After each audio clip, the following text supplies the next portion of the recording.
Hey, what's up, Welcome, everybody? everybody, to the stream. So, yeah, we're here to talk about the Disobey music video campaign, which ends tomorrow night or I think like 2 Sunday. days.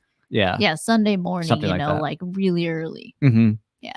Yeah, we're super excited. It's been a crazy wild ride. So let's see who's already here. Oh, hey, what's up, Liberty Prime? Hey, Meet like Liberty the Straw Prime. Hats. What's up, Travis? Thanks. We're in Listen to Florida. some Remy. Oh. Hello, what's up, Brian? Hey, what's up, Matt? What's up, JC? Oh, hey. What's up, Max?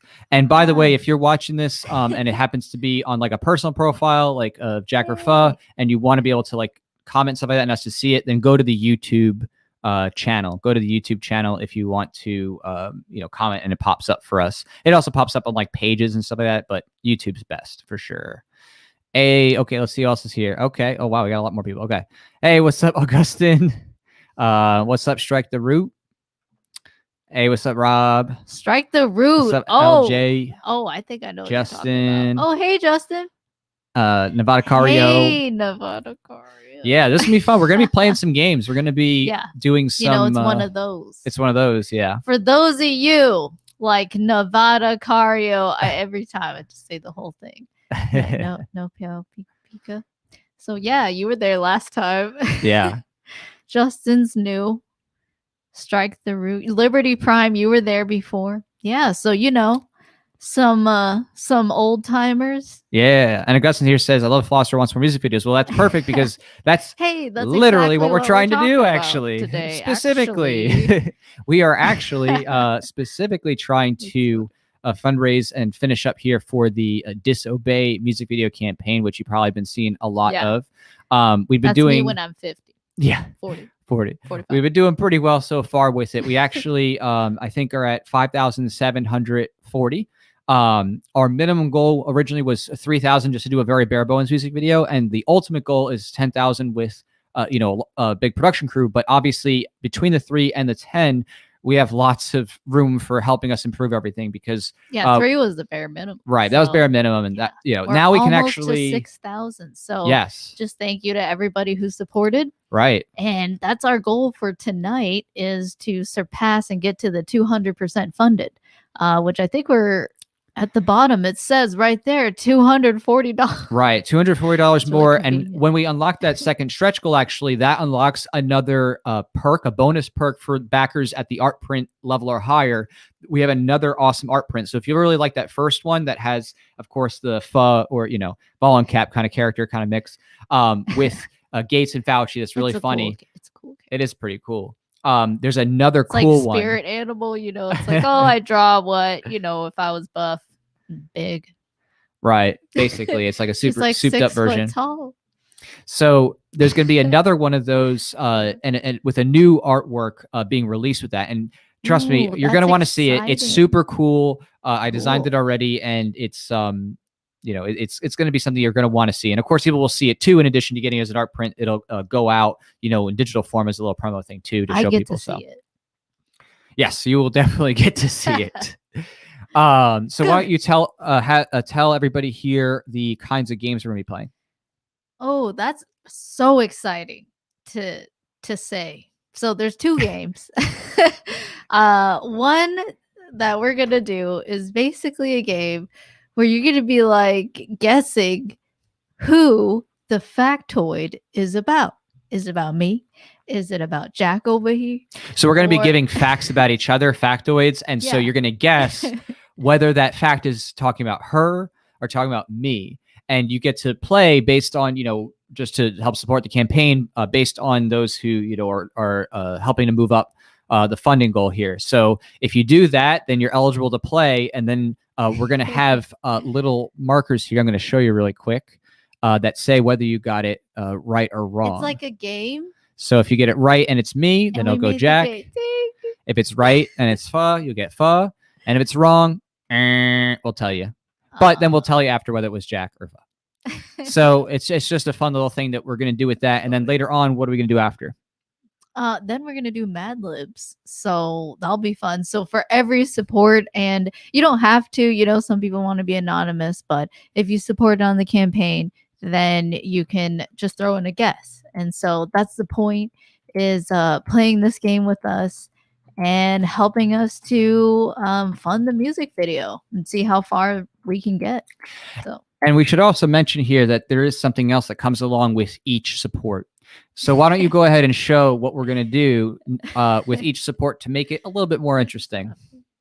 Oh, yeah. Okay. So this is called White Claw Hard Seltzer. Watermelon flavor. It's so something that we're gonna be doing some shots of claw, basically. 5% alcohol, 100 calories, gluten free. Right. For those of you like Spike Cohen. That's true. Spike cannot do it. Cash's husband. Right. He's so proud got a of lot myself of for saying her name right. It's impressive. It's impressive. But basically, you know, if you're wondering like why aren't you doing like shots of like cognac or something, it's because we've done these games many times and we keep coming back to the fact that we do so many shots that it can be overwhelming if we do too much of the other stuff. So we're trying to do something that doesn't completely take us out for the next day, if you know what I mean. Me. Yeah. Yeah, I mean, I can handle a little bit more, but yeah. So Justin's like, get some Mad Dog 22. Yeah, that would probably make us sick on the first shot. So Justin's like, oh, I got 4 Loko over here. I'm like, oh, nice. Right. So basically, that's a little much. I got this 5% watermelon and I'm pretty good. Trust me. Right. So we're going to be, doing it that way and going through the questions, doing shots as well. We'll talk about things as they come up too. Maybe we'll have little tangents or sidetracks here and there, but we'll be playing that game. And if someone does super chats to that will just be for a drink. So super chats will only be for the drink part. The question is for the campaign. So on the campaign, you could do question, drink. Super chat would just be the drink part. But yeah, it's like a. I'm not gonna say. And you want to do the questions? We got a lot of fun, interesting questions going on. Help me get to the questions. Yeah, I want to read these factoids out. It's fun. Exactly. So in the meantime, while people are coming in here and checking stuff out, we should talk more about the campaign itself as we warm up. I just want to read one comment, okay? Sure. So QQQ, welcome back. He's like, how much for a shot of 190 proof Everclear? Yeah, 190 proof Everclear. That's definitely a $5,000. Well, for her, that would put her out immediately. I would die. That would. I literally cried thinking about that. Yeah. I couldn't. Yeah, that would be rough for her. That's not gonna work. Me, I can do that all day. But my body, it's built for rice, but not really like this heavy alcohol stuff. That just like kills me. Yeah, it's my kryptonite. It is your kryptonite. So just real quick here, I'm gonna go through just to remind everybody just some of the ways you can get involved.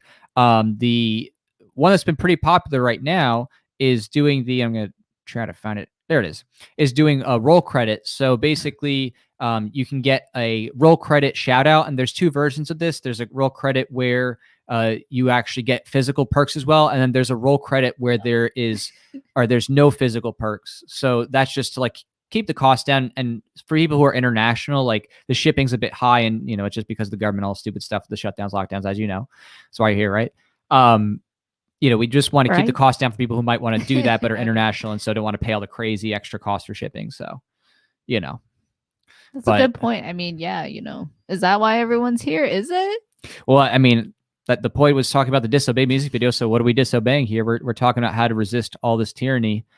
And, there's a lot to talk about with that. I mean, actually on that note, Mask Order, 100,000 views, right? Yeah, it actually hit that just a few days ago. So that was really exciting. First 100,000 on YouTube. Yeah, for a music video. Not for any video, but just like, I mean, not any platform, but for YouTube, that is the highest viewed one. So it's pretty cool to see that. Right. And it's overwhelmingly positive, the feedback. Most people are really tired of it. And it's how I got to talk to Daniel McAdams. Right. That's true. Yeah. He's like, oh, I was singing this on he was going to the gym, like working out, he said. Yeah. And I was like, wow, I'm so glad I could help you get pumped and work out. That's true. That's awesome. Cool. I would say that the song has, I think, gotten a second wind in a sense because of all the craziness that's happening, especially in other countries. Yeah, like it's still happening. Mm-hmm. And we made that song early.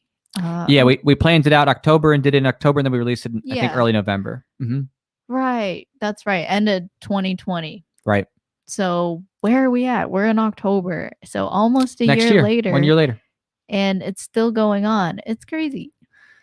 All Okay, right. tune in, drop out. Okay, I'm sorry. That's a cool name. We the people. Okay, I see. Are Pass you the claw. American? Okay, you want the call? I got the claw. I'll take Hi, those. are you American?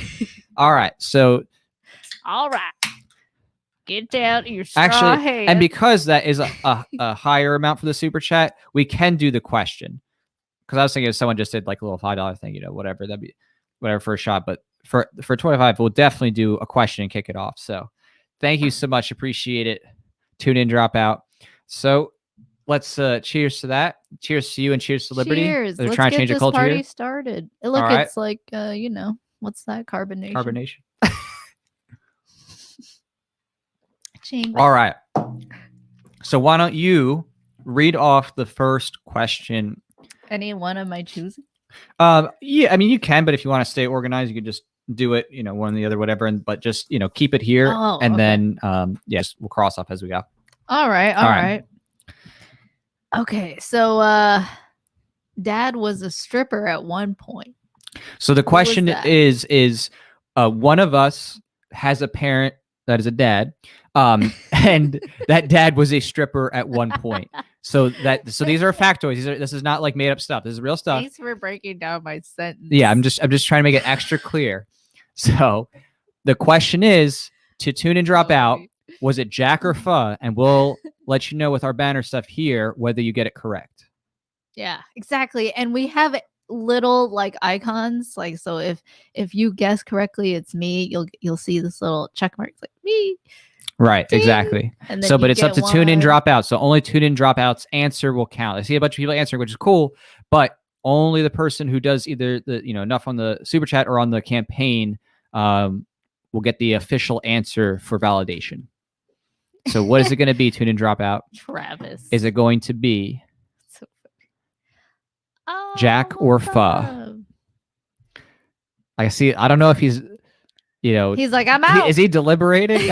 Oh, here we go. Oh! All right. So tune in, drop out says, okay, Pho's dad. So the question is it Pho's dad who's the stripper? Okay. Can we hear their reasoning though first? No. Oh, that's fun. No, I mean, of course we could give reasoning and stuff. But you're welcome. But afterward, it'll be after. All right. So here we go. Let me pull up the whether it'll check off or it'll be, it'll give it the marker if it's wrong. So yeah, you did manual buzzer through my voice. It actually, in this case, it is not Pho's dad. It was actually Jack's dad. This guy. Oh wait, that's me. Who was the stripper? So it wasn't all he did, but he was for a number of years an actual male dancer, exotic dancer in the 80s. And yeah, it's quite the interesting story. Yeah.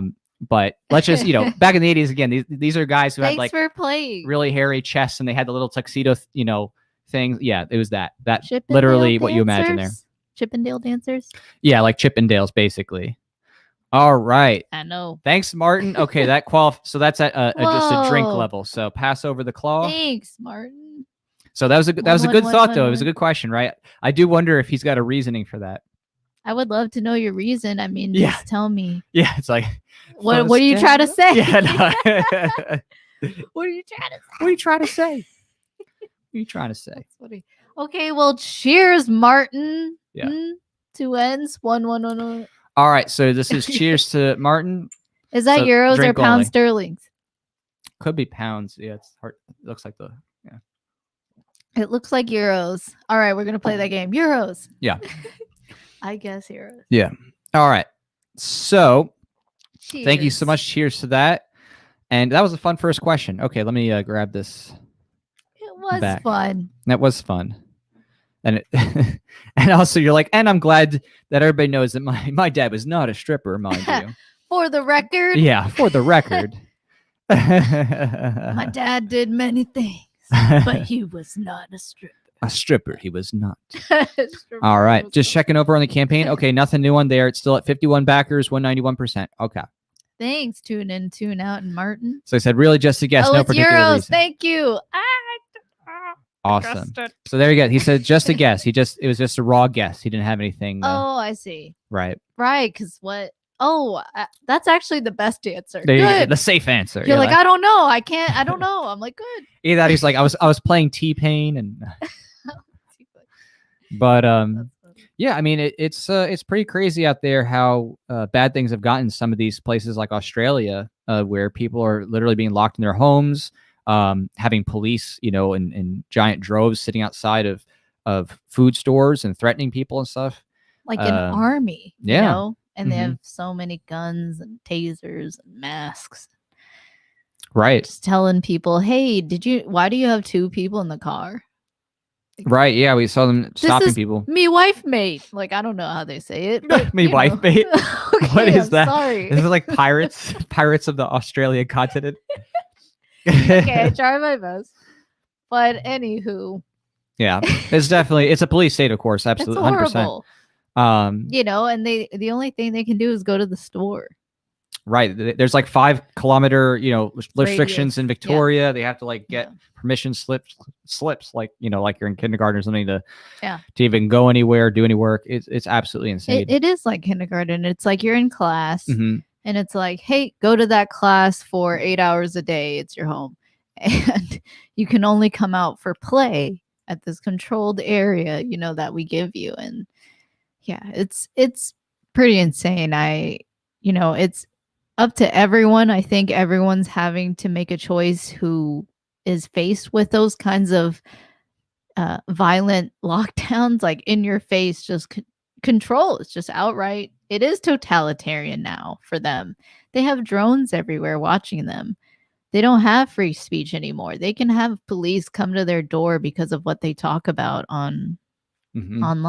I mean, that's like the feds coming here because we're like, taxation is theft. The Federal Reserve should be ended. And I don't want to be forced to fund the government, or anything. Right. Yeah, no, there's just many videos of just police haranguing people saying, oh, were you thinking of protesting? Like, yeah, and it's like China level. Like, people point to China, they're like, oh, we'll never be like that. That's China. That's communism. We don't have that in the West. But here you have like Australia, which is supposed to be like that. Now it's back to a literal prison colony again. Right. Oh, hey, Jesse. He goes, holy crap. Didn't know y'all were going live. The only thing I've heard so far is my dad is not a striper. I think I need to catch up. LOL.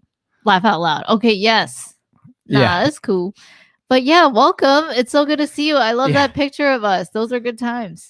So what to inform of what we're doing, and for anybody who's also new, we're playing some games in order to fundraise and finish out the DISOBEY music video campaign. And along the way, we're taking shots with supports on super chats and also Watermelon White Claw, 5% alcohol, because I'm light. I'm lightweight. Well, if people keep supporting, it's not going to matter whether you're lightweight or not. You're going to keep going. So that's just basically it. But there's some fun questions we're doing, whether it's Jack, me, or Pho. Whose factoid is true. So we're playing that along the way. So at the $5 level for super chats, that's just a shot. So again, if you want to do for super chats, if it's 10 or more, we'll do a question as well in addition to the shot. Here, I'll pass that on over. And then on the campaign, obviously, all supports are shot plus question. There we go. Okay. So cheers, Jesse. The shots. The shots are scarce. Cheers. Oh, they're not. We got plenty. I would think this is more scarce. This should be like $20 and up, right? You know what I mean? Like, hey, I'll do a question. I should trade. This is my. You should trade. But we actually do have a question coming up here. Oh, contrarian. Wait, you didn't finish your shot. Oh. It's trying to weasel your way out of that. Get okay, well, cheers, Jesse. Cheers. All right. Been well. Contrarian 420 says the welfare of the people is always in the alibi of tyrants and has the added benefit of giving the servants of tyranny a good conscience. Albert Camus or Camus. I'm not sure how that's pronounced actually offhand.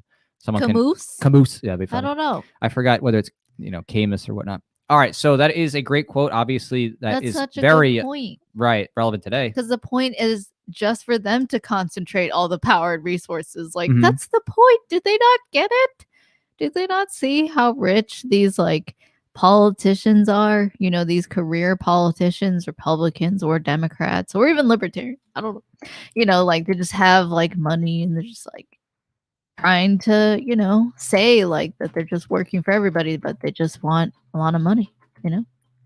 Right. So I completely agree. Yeah, I mean, it's always been a ruse to get people to It's believe true. that, you know, their welfare is doing it being for the looked over. greater We're doing it good. for your Yeah. good. Yeah, all the tyranny is always done with that. So that means true. another shot and question time. Oh, okay. So Contrarian 420, you get to ask, or sorry, we get to ask you a question, and then you get to pick whether it's Jack or Fuzz. So let's do the Great. shot thing here. Pass over. Oh, pass over. Yeah, pass Here. that over. Whee. And then cheers to Contrarian. Cheers, Contrarian 420. All right. I don't know how you pronounce Albert Camus. Yeah, did someone say camoose? Show me your camoose. Dude, if it is, what do you owe me? A soda? Who? That's so old. Why would you owe someone a Oh, soda? someone said Camus. Oh, Camus. Wait, really? Camus. Cool. All right. I did. Yeah, Maybe. I've never looked that up before, so I'm glad he pulled that for us. Camus. All right. Neither confirm nor deny. Yeah. Okay. So Contrarian. Thanks so much. Yeah. All right. I asked the next question. All right. So I hope you're ready for this. So the question here is, let's see. Yeah. Who got kicked out of high school in their junior year? So who got kicked out of high school in their junior year? Is it Jack or is it Pho? Is it me or is it her? So again, who got kicked out of their high school in their junior year? And tell me your reason later. I just like to know the reason, okay? Reason and evidence. I want an argument. All right, Anyway. So let's see. Really we have some other people coming in and starting to guess what they think or who they think it is, but it's up to Contrarian because Contrarian did it. So Contrarian gets to pick. He's gonna be like, neither. Contrarian's on the yeep. Yeah. So let's see. Like, will it be Jack? Will it be Pho? That's so funny. So I can't imagine an Asian ever get kicked out of any school ever. There's definitely been Asians kicked out of school. I mean, yes. Hey, Euro that's not Murphy. like it can't happen. That's a cool name. Are you Greek? Because Euro Murphy. Euro. I like Euro. Yeah, gyro. It could be gyro. Maybe it's into gyroscope. Oh. But okay. Contrarian said. Okay, here we go. Wait, click it. Oh, he had a reason. Thank you, Jack. Because Pho would not be alive. You want me to read it or you want to? No, you do it. You do it. Oh, okay. Jack, Pho would not be alive if she were kicked out. Her parents would have ended her. That's a good one. That's a good one. And this question answer is Kinda. Ding, ding, ding, ding, ding. Oh, it is you were right, though. Correct, Jack. I was kicked out of high school, but it is not for the reason you may think. It is not because I did something bad. Actually, they had a new principal who was abusing kids. And because my mom exposed the fact that he was physically abusing kids, they kicked me out of the school because they didn't want the bad press and the bad notoriety from it. So because she exposed that and then got other parents and stuff, that principal was out. But then they, kicked me out of school too because they didn't like the publicity. Wild story. Noble. Yeah. I mean, I didn't do anything noble. It's just my mom, but yeah, you didn't do anything. Yeah, I didn't. Here's my mom's doing. But you also didn't do anything. You know what I mean? Like you shouldn't have gotten kicked out. Well, I'm glad I did in the end because I went to a better place after that. So I was like, okay, that worked out. That's good. But all right. So where are we? We are several shots deep of the delectable, several shots of White Claw. How you feeling? Help us get there. Feeling it, Mr. Krabs? Am I allowed to say that or you get a copyright? No, you're fine to say Mr. Krabs. You don't even know we don't have days. any new movement on the campaign. So again, the campaign link, I'm going to send that out right now. That is where we're trying to push it up to reach the 6,000 level because that unlocks the second stretch goal, which is a new art print. And again, the other art print that is the first one that was the cover art print, which for those of you who may not already know, I'm pretty sure most people here do, is this super cool thing. I just gotta say, I'm really excited to shoot this music video. Yeah, it's gonna be fun. So we've been doing gonna see if some of our friends can come and join and be in the video. We'll see. Yeah, well, specifically, we have been working on the pre-production planning and looking at how we're going to do certain scenes, and what the funding has allowed us to do actually uniquely this time is we can actually afford to have some extra actors in this video. So we already have some really funny scenes lined up that we're going to be able to afford to do, because we're able to get the the costuming, because the different people are going to need certain costuming elements. And I got to tell you, this is one of those videos that is going to make you both be angry and also laugh, but be like, okay, I got to share this. This is just ridiculous. It's going to be a culture changing piece. So yeah, the hope is it's just shared worldwide. And the Aussies see it and they like even more, they're rebelling. I mean, everywhere already. They don't need a music video. Most people are being pushed to the edge. Like in they do need a music video though. Israel, because you need something to blast when you're out there disobeying. You need a good anthem. I see that argument, but I just mean like already people are rebelling because they've already been pushed. They've been locked down. They've been told that they have to get 2 shots, now 3, and now a 4th, and they're tired of it. A lot of people. So wherever you are, not everyone is experiencing the same thing, and so that's the uniqueness of each one of our experiences. So I just hope that wherever you are, you're finding if you're choosing to stay in your homeland, then I hope that you can find the people near you or in your surrounding states or area or just town that share your same views of liberty, and that you can come together and just disobey and retake it. And I guess that's what the song is about. Just the idea that you don't need permission to live your life and to trade and to grow your own food and to make stuff. Why do you have to ask some bureaucrat and pay some fee to do something that you should just be free to do? If you're not hurting anybody, like collect rainwater or something. Right. Or own tigers, 4 tigers or something. So yeah. Yeah. Well, yeah. I mean, obviously, when it comes to what's happening in terms of the mandates, stuff like that, with Biden and all the different things that he's trying to do to try to push businesses or threaten business owners to enforce his mandates. It's very clear dictator. that the ultimate goal is total control and to create a 2-tiered or a 2-class society. Yeah, it's not about medicine. It's not about really preventing COVID. Right. Because they intentionally don't talk about things like natural immunity. And I'm scared to say it. Are you afraid of saying natural immunity? You're kind of went there as if you're like national immunity. I don't know. I'm just so scared. I'm like, please, I just want a YouTube channel in this digital space, just like the old days. Now it's RTube. I saw a meme like that. It's not YouTube anymore. It's RTube. Oh. It's community tube, more like it. Well, it's more just that the major. Someone just supported the campaign. That's wow, thanks. Well, okay. Slow it down. 1 step at a time. I'm so. I know it's okay. Thanks. All right, so hold on. Let's see. So we got news support. That's a 192%. So let's see who in the comments did that. Let's find out who did it so that they can get their question. Who did it? Guess who? Like the game. Yeah. Guess who? Guess who? Yeah. Or whoever did it. Once you just come back, chime on in. Back to the old watering hole. Okay. Okay. Here we go. So Yoro or Jarl Murphy just said, I just got the $20 perk on Indiegogo. I would give more, but I'm seeing it for sweet freeze dryer. Well, that's great. Oh, that's awesome. I try to make sure I got food in case the country collapses. Well, oh my gosh, cheers to that. That's a very noble endeavor, and that actually makes a lot of sense.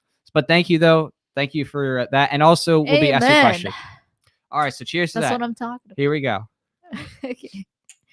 Cheers. All right, can I do it in one shot?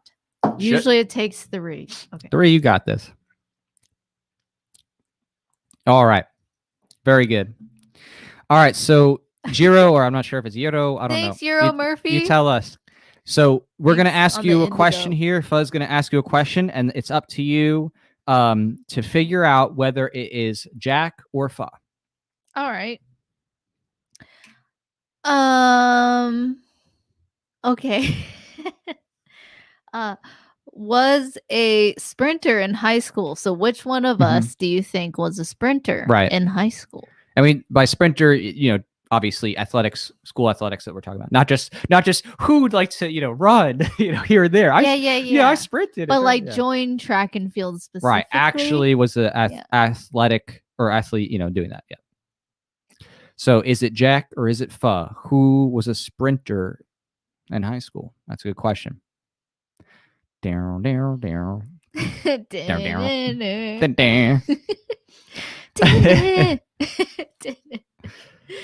so funny. I'm excited to see. I wonder what he thinks. Because neither of us really look like runners. The reason, Euro Murphy. Good luck on that sweet. All right, some people are already coming in with their answers, but there's only one answer that counts, and that's only one. All right. So again, is it Giro? Is it Euro? Oh, Euro Murphy. He says Jack. Okay. All right. So here we go. Let's see what the result is. Let's see. And it is.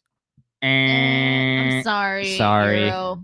Good luck, though. That was a good guess. I do have longer legs. I just say it like that. Oh, great. That was a good guess. That was a good guess. But the correct answer actually was Pho. It was me. I used to sprint, and it was fun. Yes. Now, how did you place when you ran?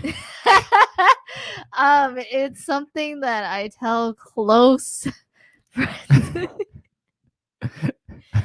Okay, but it was second to last place. Second to last place. Again, she was a sprinter, and it was competitive, but she may have not been the best. I tried so hard. I was on the 200 meter, and I'm like, oh my god! And it was like exhibition, and at least I beat one person in the whole district. Like, thank God. I'm like, oh man, if I didn't beat that one person, I don't know. Yeah, at least you were dead last. Person. But the person behind you was literally a paraplegic. Yeah, they were missing both their legs. And I beat him by You're gonna say, sorry about working. Well, it's okay. You're good. You're doing good. You're doing great. Oh, okay. Thanks for playing. I appreciate it. Cheers. But cheers to that. You're not the first who has gone on this live stream with us, while they're working and played while working. Yeah. Richard.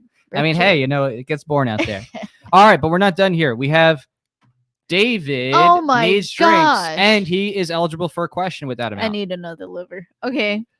Here. You do need another liver. Too bad we can't give you one here unless you use the black market, because there's no free market in livers.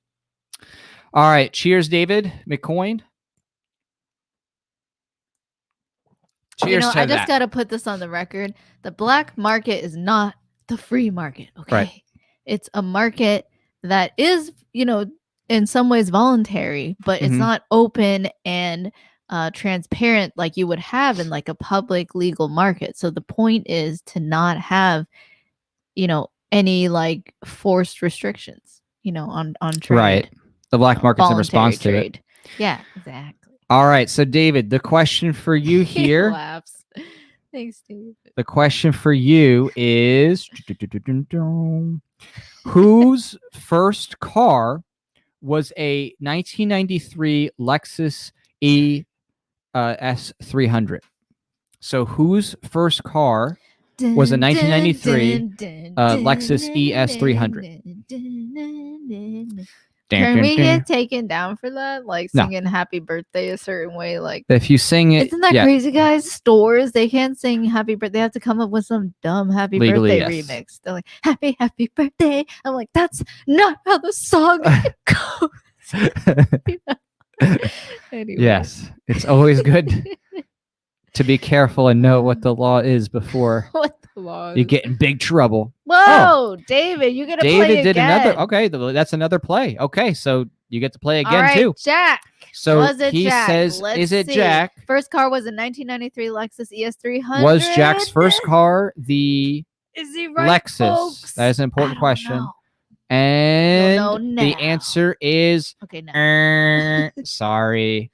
It was Yeah. Pho. It was Pho's me. first car was the 1993 Such a good car. Lexus. Yeah. I miss that car. You know, some people are like, it's my baby, it's a her, it's a dude. I'm like, I don't know, it was just a car. But it was really nice. Well, I mean, they do hold up, but it was an older one, but So, they held up for a bit. yeah. All right. So now you actually get to have another question with that next super chat support. So All right, Fuzz going to take David, it over here. And another shot. And another shot. We got to do the other shot first, Another actually, liver. before the question. All right. I have one.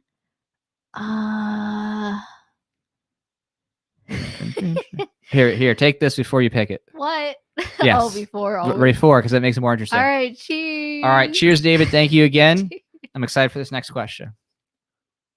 You're excited for this next. Okay. Oh, yeah. Here we go. Wow. Okay, you can remove the check mark now. Yes, let's go ahead and change back it over. All right, now. David. New question for you, Mr. McCoy. All right. So, who got Jacker Pho 150 people to strip down 2 underwear and run a mile for charity? That's funny because it is actually written ton. It's a spelling. It's a spelling mistake. Ton of miles. Who wrote this? Who wrote this? To QA. Who wrote I gotta this? send it back to QA. All right. So guys. again, was it Jacker Pho who got 150 people to strip down to their underwear and run a mile for charity? Who did it? Who did that? And why? You don't have to say why, but I'd like to know.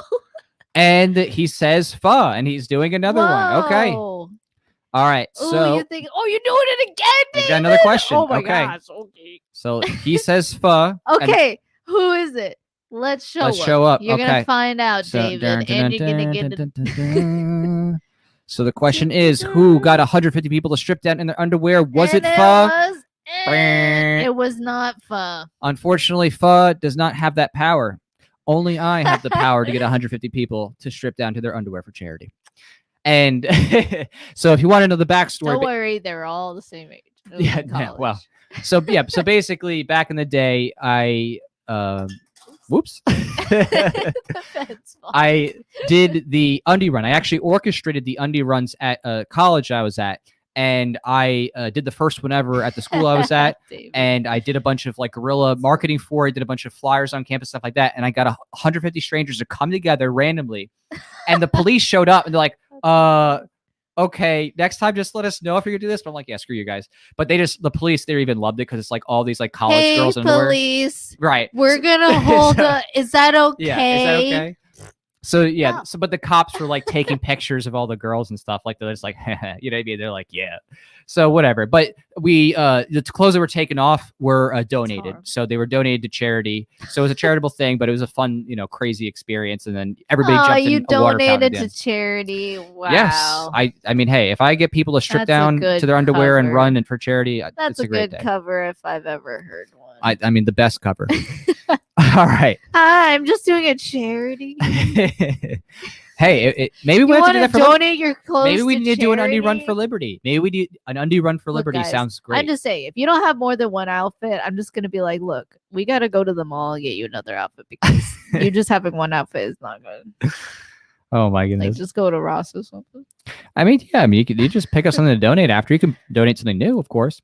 All right. Before we get to David's next question, Robert. Thanks, Robert. Did come in with a little super sticker. Soup. So pop up another can. Okay. There we go. Yeah. All right. So we have already cleared one. We have cleared a can of Claw. We cleared this. Wow. I know. White Claw. Don't congratulate us too hard. But see these cheeks. But again, I know your tolerances, and I know how many drinks that we're about to endeavor upon. So it's green like watermelons. You got that? There. No. Okay. All right. This is why men are still needed. I'm not ashamed. Hand it off. So they can open up the cans. Look, if I'm alone, I'll figure out a way. But right now, you're right here, so I'm gonna ask you to open it. All right. Cheers to that, Robert. All right. Cheers, Robert. Cheers. I love when you said the super stickers. I gotta look at it. I have to look at it on my phone. You definitely will. But we gotta get to this question because David did technically put in for another question. All right, And you did David. the last one, right? So it's Did we ever? my ups. Did we already take a shot for David? No, we haven't taken a shot for David. So we have to do. Oh, this can. Oh wait, there's a little bit more in Again. this can. Don't let any claw go to waste. Not in these trying times. All right. Yeah, me time top- of inflation. You know what Yeah. I mean? Stacking gold and silver. All right. Here you go. Okay. You're slapping. Food. Okay. Coin. All right. So shot first. Cheers, David. Cheers, David. All right. That's funny. Wow. You thought it was me that got people stripped. That's Here hilarious. We go. All right. Whose All turn? right. Your So turn? it's my turn to ask the Oh, okay. questions here. Dun, dun, dun, dun, dun, dun, dun. Your turn. All right. So this next question is let me see here. Oh, this is a fun one. Okay. This is Yeah. I like picking good ones out of the list here. great. All right. Whose mom can speak 4 languages? Great Ooh. question. Whose mom, Jack or Fuzz mom? Jack's mom or my mom? Right. So Jack's mom? one of our moms speaks 4 languages. So David, it's up to you. Who's All it going to right, be? David. Dun, All dun, right, dun, David. dun, dun, dun, Someone's like, dun. "Fudge Jack." That's not an answer. It's like you're always right. Fudge Jack. No, the invincible answer. And by the way, I think someone else did a support in the campaign yeah, too. because So we're at 53. 53, so Whoa. we'll have I to can't find who keep did that. up. But first, we need to do. Dun, dun, dun, Someone's like, "That's such a great charity. I'd love David to watch one." McCoy's. Did you hear that? No, I didn't. Your Underrun charity is like such a great charity. I'd love to watch one. Honestly, I see. a lot of people did enjoy watching it, and it was glorious. The pictures are incredible. Well, it wasn't just girls; it was guys too, right? It Oh was yeah, guys it was and guys and girls, but it was very wasn't- evenly it was mixed. It was co-ed. no, Yeah, it was wasn't not a just sausage girls. fest by any measure. It was very You mean even. a girl fest, Yeah. whatever. a charity. So David up came with another question, and he says, Fuzz mom, he says speaks Oh. multiple languages. Let's find out if that is true. Is he right, folks? Are you sure it's not Jack? All right, he It's got it right. It is me. Fuzz mom speaks 4 languages. What are they? Cambodian, Vietnamese, Cantonese, Cantonese? Vietnamese. Correct. Why am I the one who has to check this? It's your English. mom. And English, yeah. Was that 5? Was that wait? I just missed Wait, that. That's a lot. Wait, Cambodian, Vietnamese, Cambodian, Vietnamese, Cantonese, English, English. Cantonese, Yeah. Mandarin. That's 5. Wait, she speaks dude. Mandarin? Yeah. I thought she's not fluent, but she is. Like Well, she can speak a little a bit. little bit. That's not quite Eh. speaking. All right, so maybe it is 4. I don't know. I don't know. We just went 1 fluent, and I thought that you had 4 that were actually like strong enough, like not just like a little bit, She but could like She could definitely speak Mandarin. really in a okay. conversation. Yeah. She's Well, they might have to typing up for that it. those numbers, those rookie numbers. I was wrong. All right, She'd probably so be like, all right, well I now can you know speak even 6. more I'd be like, about what? your mom. Okay, Yeah. so let's catch up on all this. So that was All Okay. right. And then David gets a. so. Hold on, real quick. We gotta do. Liberty Prime just got I back can't- from Taco Bell, so let's do the do. So Oh my gosh. we'll do a shot for him. I'll give you a half shot here. Thanks. Yeah, that's a Taco Bell shot. Here you go. Taco Bell. Got back from Taco Bell. Cheers to that. Cheers. Okay. What'd you get? Tacos? Or did you get a chalupa? I don't know. What this I don't. chalupa. Okay, so let's see here. So David still has 1 question. I'm going to just switch in real quick with Eric. So Eric, that's a big super sticker. Thank you so much for your I wanna support. see. Yeah, you can go look Sticker. up the super sticker. Then So Eric, Eric you're going to have a question, and and then we're going to Robert. take it back to David, and then I got to figure out who was the person who supported on the campaign itself. Who? Who? Who made I that? didn't see. be? Okay. I have no Sorry. idea. Okay. Did anyone ask for that accent? No, but I did it. Okay, I'm gonna look. Yeah, look at this super sticker. What is it going to be? And in the meantime, let's see here. Okay. Oh, the sticker is this chair and this bunny that turns Ah. into a transformer. Or no, it's a hippo. Hippo transformer. Ah, that's so Nice. cute. All right, so let's drink to that, and then you're going to ask Eric the next question. Okay. Oh, So go ahead, okay, grab the wow. shot. I can't. You can. This is Everclear. What are you talking about? Okay, cheers. Okay. So, Eric, It's the ratio, folks. we have a question for you All right, before we go Eric. back to David. So I get to choose? Yes, it's your turn to choose. Oh, okay.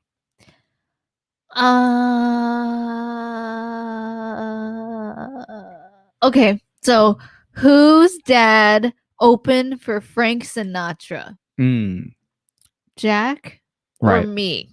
Jack or Pho? Whose Or dad was an Or me. opening They like me. act for Frank Sinatra? Good question. Oh, So that one of our is a dads good was an opening act for Frank question. Sinatra. Dun dun dun. Who is it, Eric? Is that how he sings? Okay, what's your favorite song by Frank Sinatra? I have no idea. I Same. can't answer that. Same. Do you have a favorite? Exactly. No. You have no idea. Okay, All right, I Eric just remember- says Jack. Oh, Eric. Good, Okay. good guess here. I mean, I there's don't only two know. options. Let's see what the truth is. It's- Ding ding ding! You okay, got it right. right. My Okay, dad I got it right. did open for Frank Sinatra as a comedy act. So back in the day, he did a lot of right, not singing, but not singing, comedy. but yeah, like a comedy act opening for it for Frank Whoa. Sinatra. Yep, Wow. crazy stuff, That's cute. but true. Great guess. Good guess. Yay, bravo, my way's pretty good, Eric. yeah. All right, so let's see here. Hey. Banners. So, Eric, I think I got to get you the link to the Hangouts. So, Yes. So nice work there, Eric. Perfect. like your icon. Yeah, I love the Godzilla. Lights. The lightsaber. That's awesome. Yeah. That's a 70s Oh, that's Godzilla. a Godzilla? That's Oh, Godzilla. cool. Wow. I love Godzilla. So I was just looking at your Godzillas. He has a That's lot true. of Godzillas. I do. I got too many. All right, so we're back to David. So David had support here, so we got to do a shot for him. And David, it is your turn back for a question. Another one. Another one. It's another one. I told you. That sounds like we got to do claws because I'm like, we're going to be doing so many of Yeah. these drinks. If we actually had hard liquor, we'd be toasted already. Out. We'd be out. We'd be out. It'd be like, it'd be 10 shots already It'd be of hard like liquor. Christmas in Notre Dame. I don't know what I'm saying. Okay. All right. Christmas at Notre Dame? No, I said I don't know what I'm saying. All I feel is a burning inside. Oh my gosh. Oh my goodness. All right. Drinks up, because here we go. We got another question to go. Let's do this. He runs a tight ship. I run a folks. tight ship. We got a lot of questions and people want answers.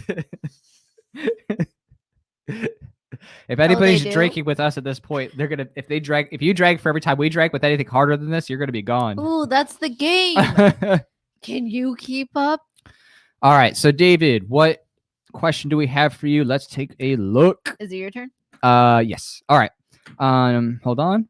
Okay, here we go. Who took Krav Maga classes for 2 years? So who took Krav Maga classes for 2 years? Was it Who Jack is that for? or is it Pho? Oh, David. This is for David because I'm back and forth because Eric came in and Oh, he had a okay. streak and I was like just trying to balance it out. So all right. Dude, I've never seen this, David. You like answering with another question. Question with question. You're like Question upping with your life points, but decreasing them like one for one. It's just like you never go down. That's the way to do it, folks. All right, here we go. He says my cheeks are God. getting red. The answer is Pho. Cheeks are Oh, red. he says that Look, Pho is the one who took there are Krav other Maga. reasons my cheeks are getting red. Okay. And it's not because you're slapping me with questions. I don't know, I'm being literal. That was funny. All right. Did he get it right? Did he? Ding, ding, ding. Okay, he right. did. He's right. It is Okay, but Pho. that's not why my cheeks were red. Pho Okay, is the one who took Krav Maga classes for 2 I took years. Krav for 2 years. Did it You know help? what I learned? What? I need a gun, dude. I'm so small. Like, After taking Krav Maga class for 2 years, she that's realized what it showed me. she It's needs like, a gun. sorry, if the person is like 400 pounds, 300 pounds, and I would wrestle with guys that were that heavy, and they always went easy on me. Right. They're like, yeah, just pretend to choke me out, and I'm like trying so hard, and they're just like this thick mass, and I just can't. I'm like, sorry, man, I gotta up the power by at least 10 times. You do. Maybe like 100 times with Even a a gun. 22 is better. Yeah, basically. Having a 22 is way better than martial arts. know. Especially if you're trained in how to pull it 22 quickly. rounds like that. Right. So I've been trying to look. I still have no idea. I think there's been at least 2 supports in the campaign. I don't know who did them. I'm not seeing anybody come in and say, hey, I supported blah, blah, blah for the campaign. So again, if you supported the campaign, you're watching this, let us know in the comments so you could do the question in the shot. Because I have no idea. I have no idea who it is. I need to know, because people have different handles in their names. So I just need to see who it is. And of course, once you do that, then we can do more questions. But in the meantime, go back. I have to go back a page. There we go. Yeah, it says 54, so there's definitely 2. Oh, so Travis says I was a supporter. Oh, okay, perfect. Oh, hey, what's up, Travis? All right, so then Travis, thank you for chiming in just so we know who's who. Cheers. Thank you. All right, so we're going to do a shot to that and a question for Travis. What movie is that from? Or is that you with the ladder? I would just assume. All right, here we go. All right, cheers, Travis. Here's to trying to promote a freer future with some more, interesting music video content that's sure to inspire and make people laugh and also make people see how ridiculous, things are. I'm actually really excited. Yeah. We got a lot of scenes planned. We do. We got a lot of props and stuff too. Thanks to all the people who supported us. We can do a lot more than we ever thought that we could with actors and with a lot of really funny prop and scene ideas. So it's going to make you laugh. That's for sure. And Jack's going to be in it. You're gonna be yes, because I actually, primary and wrapping one up. Thanks, all right. Travis. Cheers. You get to pick the next question. So. All right. Let's see. Okay. I know one. Okay. So who, Jack or Pho, participated in a magic show and levitated for the trick? Okay. Yeah. No. Jack right. or Pho. Right. So again, Travis, who was a participant in a magic show, and the magic trick was levitation. Travis. Oh, Sticks and Ladders. Travis. Okay, it is a movie. First Strike, Jackie Chan. Okay. Oh, that's Jackie Chan. I didn't even notice. Jackie Chan. Oh, 54. I thought it was 53. I know. That's why I said there was 2, and Travis was one of them apparently. And I still have to find. I don't know who the other is. No one's coming in saying, "Oh, hey, I just supported and did this." Eric. So I got to see. Someone's got to come in and say, Snorky man or Minnesota. He said I supported early. To go underwater. So that's not. I just have to know. It could be if he's a snorkier. Snorkeler. All right, so here we go. So it says, Jack, you seem more likely to go on stage. Oh, okay. That's an interesting reason. Ooh, that's a good one. Okay. All right. Who's the real? Okay, that's a good one. Is all he right, folks? So let's find out. Burn. Oh, it was actually me. It was actually Pho. But when it's okay. I was a child. Pho as a child levitated. They were like, hey, who wants to do this magic trick? And it was like one guy, like one white guy. And I was like, oh, okay, I do. And then he's like, you. And I was like, oh my God. So I got up on like these 2 chairs, and then there was like a board on top of them. And then he was like, okay, lay down. So I laid down. And it was like the whole crowd. It was like all the rest of my classmates were like watching. And it was like late at night. And so, it was like more than just my grade. And then like I was just laying there and I felt nothing changed, but the whole crowd was like, oh my God. It was the funniest feeling. I was like, whoa, am I floating? But like I literally felt no different. Right. Like everyone else is the like, board's hidden. Yeah. Whoa. Right. It's a clever trick. It was really cool. All right. We got to do a little pickup game here for some just shots. So QQQ1701, thanks for your patience. For the fish balls. All right. I like Travis's question to Eric. He's like, is Godzilla smoking and wielding a lightsaber? Right. Indeed he is. Cheers to the fish balls. Okay. Yeah, cheers to the fish ball for fish balls. Okay. Liberty Prime here. Both just curious. What are both your opinions on hemp-derived cannabinoids such as Delta 8, Delta 10, and that? Well, we have some opinions. It's really interesting. It's definitely like one of those market workarounds to when the federal government still, after like decades, like still has Delta 9 like illegal on a federal level. So yeah, I mean, it's just to me, I mean, I'm neutral. Like, I don't think it's like wrong. It's just like it's what's gonna happen when you make something illegal. People are like, okay, that's like I don't think I'm harming anybody. So like usually the market finds a way. There's workarounds. It may be weird, like a duct tape on a patch, but on a hole, but whatever. It's like it's a market response to the government making things illegal. Well, I personally think that it's great because it stems off the 2018 hemp bill.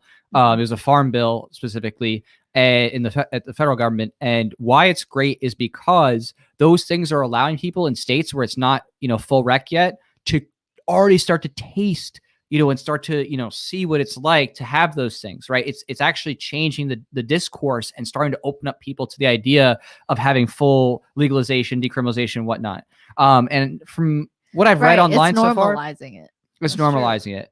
And from what I've read so far, they seem to have some types of similarities and benefits in terms of the effects, like just more milder and not as psychoactive, which again could be great for some people where they need help developing an appetite or getting nausea relief, but don't want as heavy of the psychoactive effects. I think that that's actually pretty incredible. So again, great on both the things it's doing beneficially for people and also in how it's starting to change a discourse and get people acclimated to like decriminalizing and stuff like that. So that's full again. All right, cheers. Let's do this. Let's do it. Everything's in slow motion. I do. Let's do it. Cheers. I'm like, I think cheers. I can. I think. All right. I know cheers. You can. Well, remember. Thanks, Liberty Prime. It's good to see you. I like your cowboy hat. You matching us in our cover for this live stream. That's pretty cute. Yeah. So hope I answered your question. I liked your answer though, just like that you actually see it as a good thing, of course, in that it's actually helping to normalize things. Right. It's a good point. All right. And now I it's been a few shots, so it's hard to remember, but I thought that David still has this question left. I think we swap around. So you're right. Correct me if I'm wrong, but we got to get back to David here for his next question. Know. So do your shot and then water time.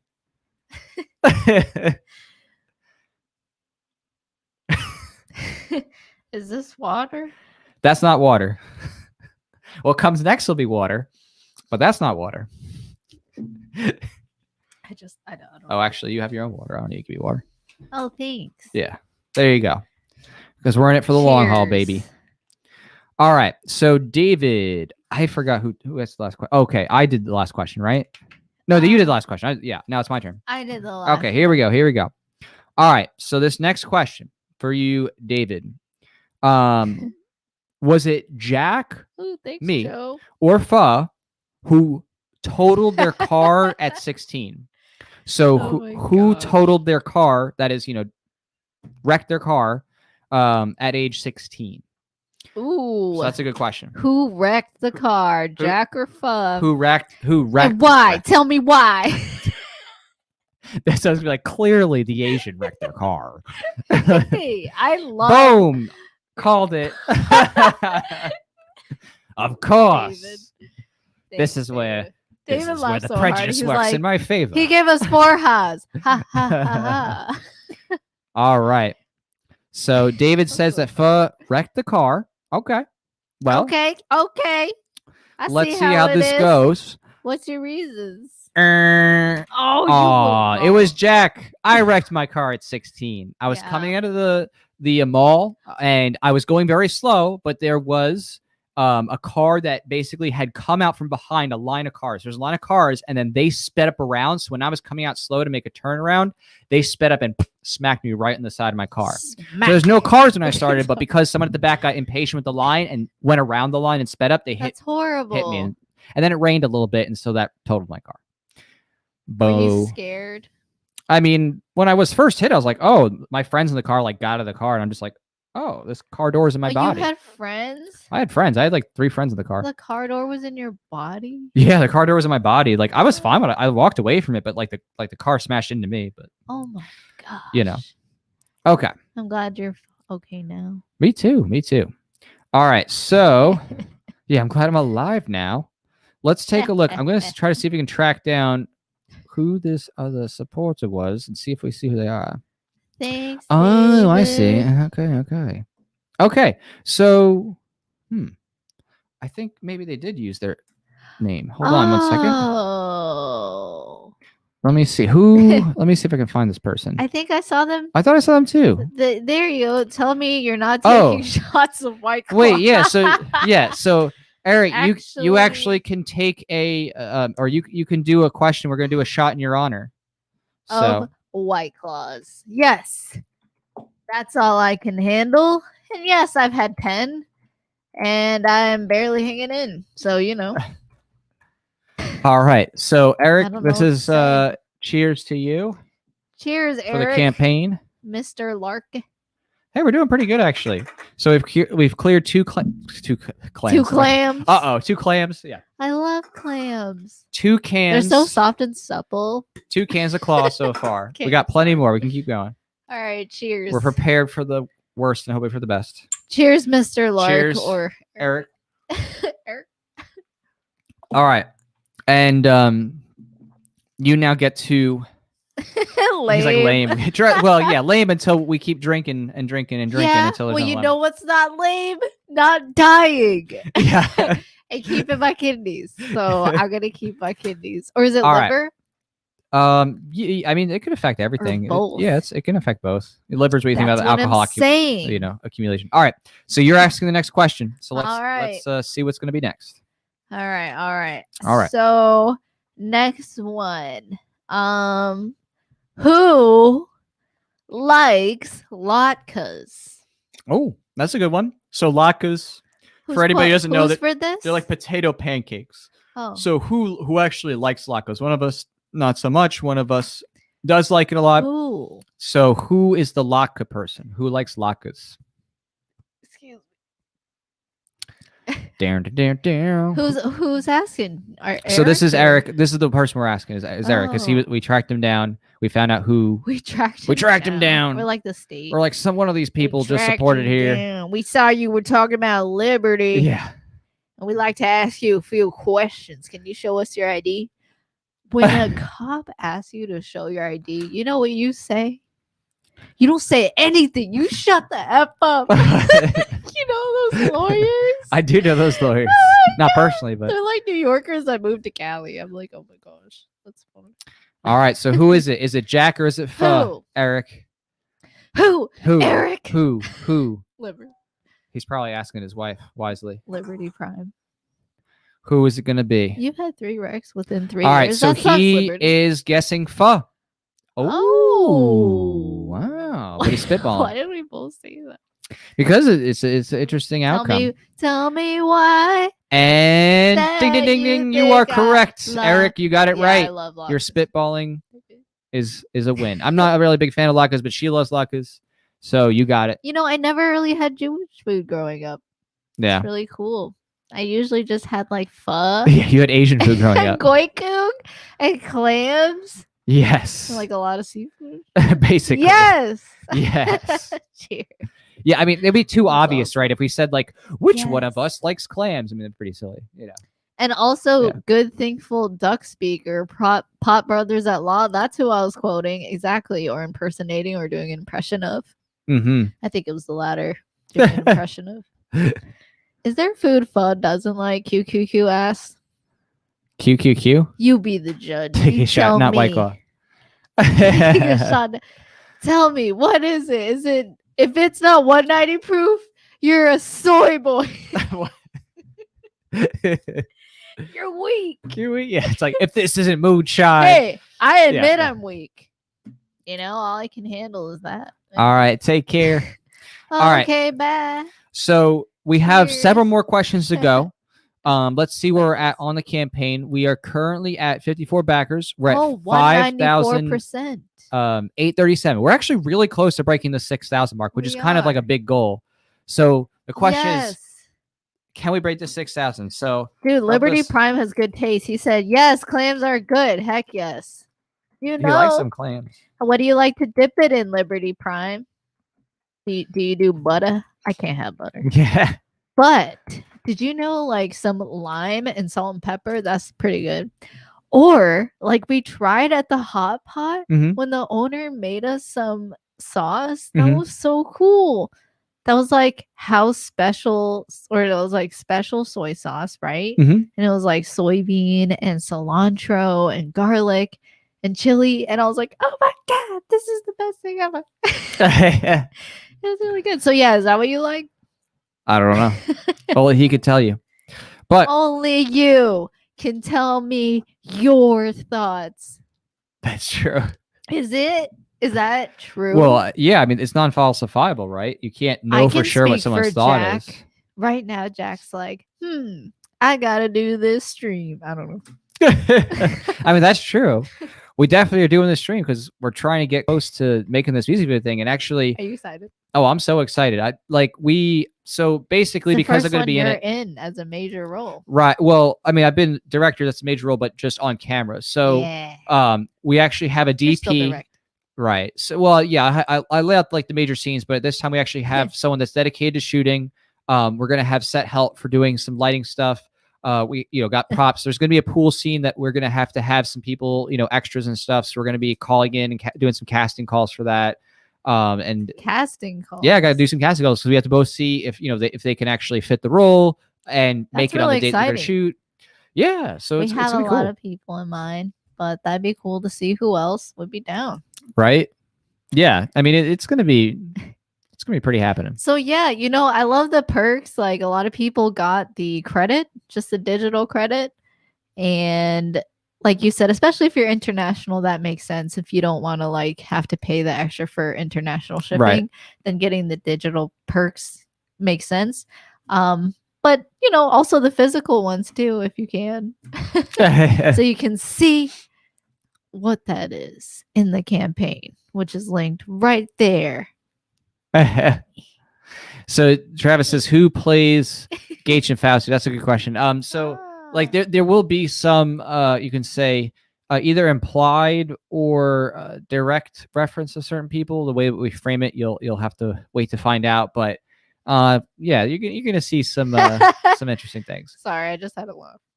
Well, in the first video, we did a bunch of like cutout pictures with like a bunch of heads on stakes. Remember that? And I did like the effect with like the water and the blood with Epstein and Cuomo and Newsom and stuff like that. So that was really cool. That was creative. Yeah. But hopefully with the release of this video, if it can get up to and exceed what's done with Mask Order, I think it could end up becoming like a more of a cultural anthem kind of thing of like already people are like, yeah, we're blasting Mask Order driving down the street, you know what I mean, in like LA and stuff. Like I'm like turning this up my my subwoofers and stuff. Oh, that's so cool. Just tell them, yeah. Man, if I was there, I'd be like, yeah. Oh, that's cool. Yeah. But it's defying and resisting. like, you're like so lit. You're so lit. So lit. Oh my god. You're so lit. You're lit. I'm not. Isn't that meme? I did this Isn't it that for meme? you. The meme where the top panel, she's like talking to the cat and she's like, you're lit. Yeah. She's like, you're lit. And sorry, that was really loud. And then the cat's like, it's the cat. Just the right. Yeah, the salad so argument. Yeah. Anyway. Oh my goodness. Because that's just if this was anything other than White Claws, you'd probably be dead actually and hospitalized, and then you'd be a COVID death afterward.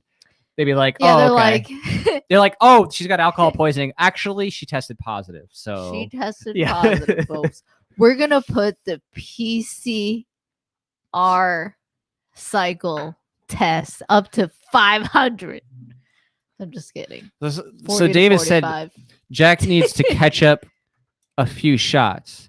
I'm like, okay, you know what? Fine. I got to challenge you. I got to challenge. Okay. If whoever supports on the campaign next or does super chat of 10 or more, I will down this whole claw right here, right there. I'll join you in. You're going to down There you go. that? I'll down the whole claw. There you go. You want me to catch up? We can do that. If they get you to what? No, no, not over 9,000. No, it's just, yeah, so it's a nicotine doesn't get out. Yeah. You mean 6,000? No, I was saying just a support on the campaign or on the super chat things. Okay. Cheers, giggle. You're right, Travis. There we go. Let's get lit. Yeah, we're definitely gonna be. Wait, I want to She's already read lit. Liberty Prime's comment. Oh, something just went through. Okay, all right. Okay, we got 55. Challenge okay, accepted. David. Fine. Okay, that's 2 people. And that's a question. Yeah, that's 2 people plus a question. Okay. Someone said PCR 500. PCR cycle 500. PCR, yeah. Everyone's COVID positive, right? Well, that happen at 500? I don't know, 1,000. I don't know. Like, no, because of exponential value at that point, you'd actually have like probably a physical manifestation of the virus. You have like stuff like germs on you, and like right. not being, it would be like sick. You would have some type of like mass of virus at that level. It would literally be like almost physical manifest. If you had 500 exponential cycles of division. I can't keep up, Martin. He says cheers, and then he has the X face. So this is for David here. As I said, I'm a man of my words. So here we go. You're a man of your words. Look, if I say I'm going to do something, that's how it goes. You're not a words of your man? I'm not a words of my man. I don't have a man. But anyway, all right, here we go. You're not a man, you cry. You're going to do the whole thing? Oh my gosh. What? I don't. What do you mean you got to catch up? What are you talking about? What? I don't want you to die too. Somebody's got a live stream. Somebody's got to be there for the music video. Wow. Okay. Excuse me. Did you catch up? There you go. Done. Did you catch up in mayonnaise? Did you catch up in mayonnaise? Look, I partied in college too. What do you mean to? White Claws and white girls drink. I'm not white. Sure, I'm American and very Americanized, you could say, but I'm not white. Evan's here. Hey, what's up? I could never count to get anybody apparently. Well, if you just do the Indiegogo, that is the best. Is that a question? Indiegogo is definitely the best. Yeah. Woo. Okay. Dude, what's up, Evan? How are you? Okay. Okay, are you okay? Did you catch up? I think you. Well, it's not. Well, normally it's easier. You beat me. Beat you? No, I'm not. I'm not anywhere close to where you're at right now. Beater. I have to go get more claw now, thanks to that challenge. So hold on. All right, I guess I gotta hold down the fort. So, how is it in the world today? So, just gonna read these chats. I am the virus. Sorry, I autocorrect. I meant cheers. Oh, that's awesome. Oh, cool. Okay, well, I guess he'll get more White Claw, and that's where it'll come back. So, this mic arm, it keeps wanting to come up. Anyway. So, yeah, how's it going for you guys? It's nice to hang out. It seems like some of you are having a good time.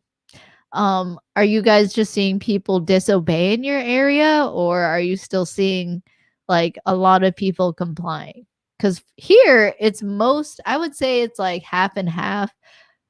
Some people are complying at places where they have signs for masks, and also places that don't have signs. I think some people just have the habit now of putting on the mask and they just expect it. Or I've heard like a lot of girls for some reason be like, I didn't put on makeup today. I love it. I just did my eyes. Like, okay.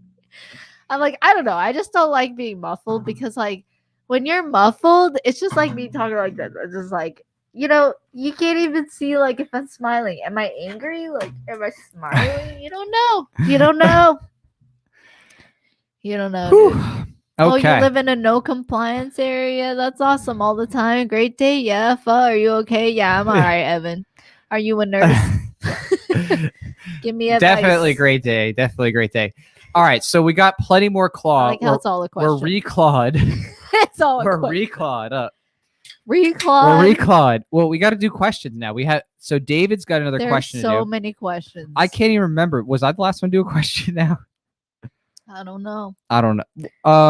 Actually, yeah, I was. Yeah. Wasn't I? Yeah, it's your turn to do a question. Were you? I hope so. Okay. Someone will remind us who's more sober. Who? Okay. Please help us, sober people. What was the last question? Okay. Well, they're eliminated, so you know what's up. All right, you guys ready? Oh, am I the one? Yeah, let's. Okay. Yeah, let's do this. So it's David who's going to answer this next question. All right. Who Mm-hmm. took Japanese up through level 300? That's a good one. This guy, or me? Fuck. So, right. Who was the person doing Japanese being a weeb?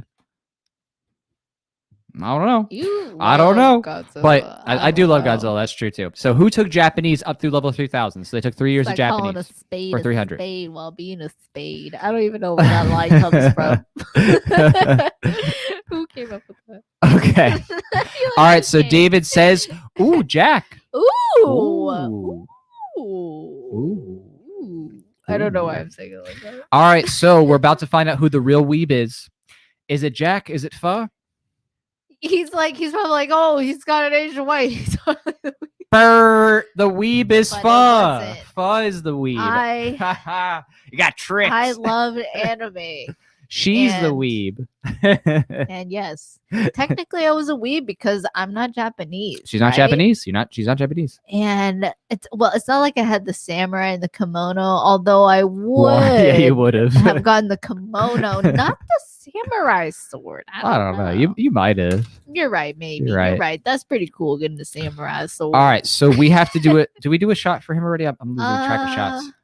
I don't know. Stomps feet while drinking. You ready? Eric Williams, like, well done.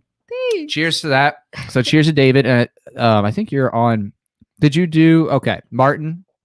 Oh yeah, Martin. Cheers. He said that was a spelling mistake and he meant a smiley. It's all good. I like the rolling laugh emoji. Me too. It's like your left. All right. Cheers to Martin. Cheers. Oh wait, what? That's just shot because it's under 10. Look, he's giving me half shots. Okay. And then let's see here on the. We did just get another support, so I have no idea what's going on. Wow. I don't know. Okay. I just got another person, so I just gotta verify with them just to get them their shot and stuff. So I'm gonna find who that is in a second here. Okay. Now we gotta do a shot and question for QQQ. QQQ. 1701. What is the significance of 1701 to you? Tell me. All right. The pentagram, is that like Oh, yeah, it is. Yeah. Interesting. Okay. So you just did that last question? Yeah. All right. So I got the next one. So which one of us had QQQ? Which one of us had a pet turtle as a kid? Again, Jack or Pho, who had a pet turtle as a kid? That's a good question. Who? That's the pet turtle questions. It's a good one. Wait, who's sad now? Aw. Who's sad? I'm sorry you're sad. Who's sad? Wait, scroll up a little. Someone's sad. Pho for sure. I'm sad. Oh, because he got it wrong. Oh, David. It's okay. It's okay. David. It's all right. The point is not whether you're right or wrong, but the growth in the process. Did you grow? Sometimes you win. Oh, here we go. He says Pho. Learn. He said Pho. Oh, you said Pho. Okay. Okay, who's right? That's reasonable to think that she would have a turtle. Well, the answer is excuse me. Burnt. Sorry. Oh, for the turtle? It was Jack. That's me. Oh. I had the turtle named Godzilla for a bit. It was a boxer turtle I actually found in the wild. So cute. And I kept it in a cage, but I eventually released it. You caught it though? I did. I caught a wild boxer and then I kept it for like a year and change. And then I was like, this isn't, I didn't have the best. Like, I mean, it was livable, but I was like, he needs to be free. So I freed him. Free. I freed the turtle. You're a totalitarian for a second. All right. So that said, there was one person who did just support the campaign, and I do know who they are. But again, I don't. Names and handles are two different things. Krav Maga move? Oh yeah, he's got to do a Krav Maga, right? All right, show Krav Maga. Not to me though, because that's gonna hurt. Oh, is it? I mean, typically Krav Maga moves are like incapacitating your death. So I would prefer not to be incapacitated. Okay, well, kinda. Like, yeah. Well. So one is like you just like pull the person's shoulder down like as hard as you can, and then you drive your knee like as hard into their chest as you can. Right. And look, dude, if they're like 4 times your size, that's a lot of tub to get through. Okay, I'm just saying that's hard. Or muscle. Right. Or muscle. So, some people like me, I'm a small woman, and I got a strap. I don't know what to say. I just. Oh, and then Andrew, I'm not sure. What's up? Were you the one who supported? If you were, I'm not sure. Let me let me know. know. I'm looking for someone else who supported the campaign as well to do a question. And actually, I do want to say, Evan. Hopefully, you're still here. I want to give Evan a question because he's been an all-star for our campaign. So thank you so much, for Evan. Thank you so much, seriously, for your supporting the campaign, and we're gonna definitely give you a question too. So, all right, your turn, or is it me? Well, first we gotta see who's around so that we can see, like, if you could chime in, Evan and/or the Andrew who supported on the campaign. Well, we want to see either one or both, so we can know which account you're typing from. So Wait, we do can that noise again. We want to know. We want to know which account you're using right now, so that we can know who is answering the question and make sure we're grabbing the answer from the right person. Indiana has too much apathy. That is so cool. We know Indianians. Is that what they're called? What are Indiana people called? Indianians? Hoosiers. What? Hoosiers. And the only reason I know that is because I had a history teacher who was like obsessed with being called a Hoosier. I don't know. He's a weird guy. From Indiana? Yes, he was. He was from Indiana. Oh, okay. So they're Hoosiers? Somebody Hoosiers? From Indiana, please confirm. Hoosiers. So they're not Indianians? I've never heard someone called an Indianian, but Hoosier is very common. So Evan here is trying to blow up like a chat like Twitch. We don't use Twitch, so we don't know that. But sorry. I mean, definitely the Indiegogo is definitely appreciated, and we want you to answer a question too. So we're gonna get you in there for a question. Please answer 20 questions. Yeah. All right, you ready for this, All Evan? right. So this is gonna be for Evan. All right. Wait, me or you? You can do it. Okay. I don't care who did it last. Who? There's a lot of. I mean, we could put some good questions here. Oh, that's good. Okay. Who has been a photographer for Students of Liberty? Yeah. Ho. So who has been a photographer for the Students for Liberty? Who has done pictures? Tell me, Evan. Mm-hmm. So Evan, Indiana is where MJ is from. You talk about Michael Jackson? Michael Jordan? Oh. Michael Malice? No, okay. Michael Jackson or Michael Jordan? I don't know, man. Tell me. I don't know. But it's Evan's guess. So Evan, I know Evan came a little bit later, so he may not know the rules. Basically, you just say which factoid applies to either me or Pho, and then we'll let you know whether you got it right or wrong. And we'll do a shot in your honor kind of thing. But the question is in your honor, exactly. The question is yours. What's that? Not in your honor. Yeah, not in our honor. In your honor. Great honor. Who was a photographer for Students for Liberty? Michael Jackson. Yes, I called it. Yeah. I love all the people that know. That's funny. 196%. Yeah, we're really close to breaking that threshold too. All right, Evan, what's your guess? What's your guess, Evan? He might be over at Indiegogo right now because he just said he was about to go. But there's also Andrew. I can't find here. I don't know which Andrew. Who's it is. Andrew? Which Andrew just supported the campaign before? Andrew. I don't know. Okay, who. bye, Eric. Gotta clock out. Y'all stay disobedient. Bye. Have fun, dude. That's the coolest, like Godzilla that's smoking with the lightsaber. That's just awesome. You take care, okay? Cheers. I love how he said y'all stay disobedient, and I did not mean to raise my hand like that at all. You're like, Heil disobedience. I'm like, cheers. Cheers disobedience. Someone's gonna take a screenshot. Yeah, like, get her banned on YouTube. This Asian white nationalist. Oh no. Oh my god. I can't. All I wanted was liberty for my family. I just didn't want the commies to seize the wealth, okay? That's all I wanted. But here they are, just trying to seize the means. Always trying to seize the means. And it's like, look, you can get your own means if you just have a free market. You know what I mean? You got a means right now. You got a cell phone. You got a computer. Finally, we got him. Here, we found him. We found him. Yes. Hey, Andrew, what's up? Yes. Yeah, you can go to philosopher.com/support, and that's where you'll see like different stuff. There's crypto. There's other things. I'll send it really quick. Yeah, slash. Period. I just goofed. I'm a goof. You're a goof. All right, so here, Andrew, I'll send it to you, but you get the question. That's what I was looking. I'm like, that's what I was looking for. That's what you were looking for. That's what I was looking for. Okay. Anyone seen that skit? If you can name that skit, you win. You win a chicken dinner. No promises. What? I mean, Winner chicken dinner. Do Evan you know can win what a that chicken comes dinner. from? I don't Evan's know. got a chicken dinner on lock. There's so many All right. phrases. So at least right now we got Andrew. So Andrew gets the next question. All right, Andrew. And so it's my turn. It's up to you. All right. Here we go. This is a good one. The question is. You gotta finish. Oh yeah, we got to do a shot too. You're right. Oh, I'm so naughty. Ah. All right. First, we'll do a cheers. There we go.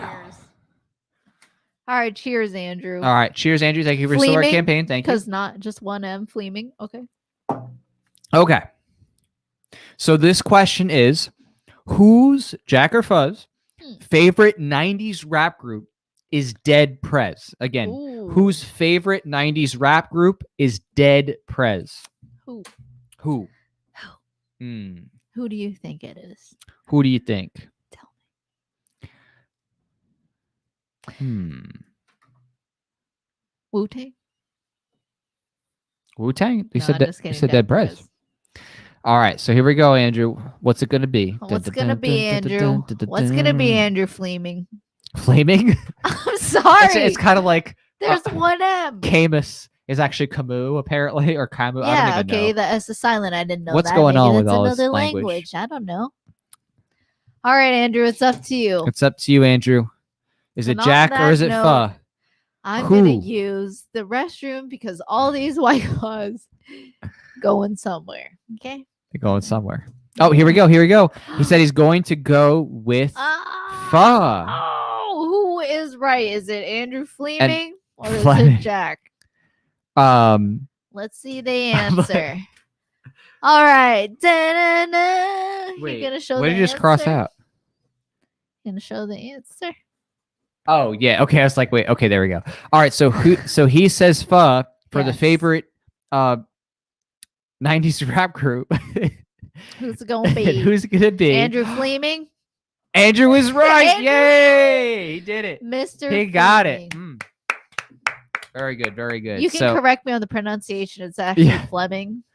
So you're right. So tell us about Dead Prez. Why do you like Dead Prez? They're really cool. I mean, sure, some stuff they talk about socialism, but I think they're just more talking about like voluntary community, like coming together, growing food, and just like trying to survive. And like they actually talk about the state, like the nature of the state, and they show clips from like Huey P. Newton, and you know, they're actually talking about the police state and the school system, the prison system, you know, the military. Like they actually talk about the things that the state is doing. So even though they're saying like, okay, we need a socialist society, I think that ultimately they're advocating for a voluntary society, even though they call it socialism. So, and also they're just very lyrically talented.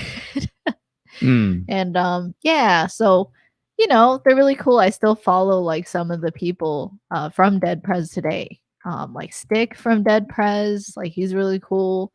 I saw M1. I couldn't find the others. But yeah, so it's like really interesting to me to see people rise out of really dire situations and be able to just express themselves as well as they can and inspire a whole generation of people, because Dead Prez has inspired so many people with their songs. Like hip hop, that song It's Bigger Than Hip Hop, that's one of their number one songs. Right.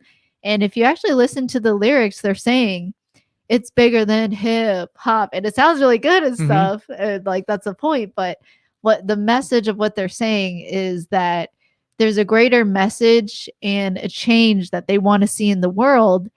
And hip hop is but a medium for that message, you know? So it was really, you know, it's definitely music that's inspired me for sure. Dead Prez, especially their Let's Get Free album. So yeah, good guess. That was good. He nailed it. All right. So Evan here.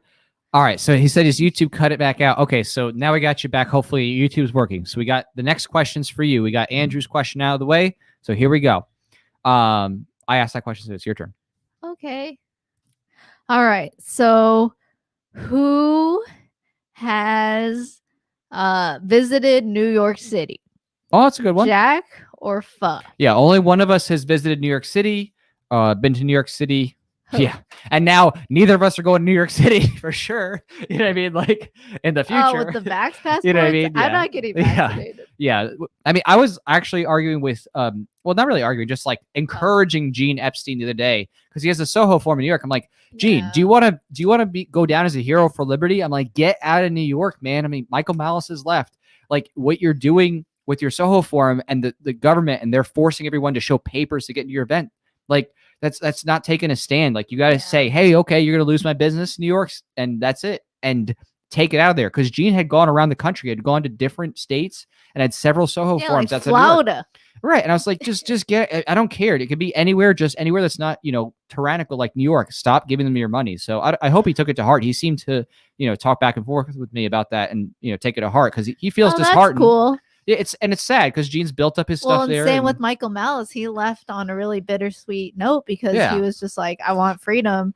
But at the same time, I'm horrified that the place that I grew up in is so Orwellian and like Stasi, socialist, and they're just so in your face and everyone's so collectivist, like hissing at you. They're like, put on a mask, get vaxxed, and can you imagine that in a New Yorker accent? Like that is Escape from New York right there. That's scary.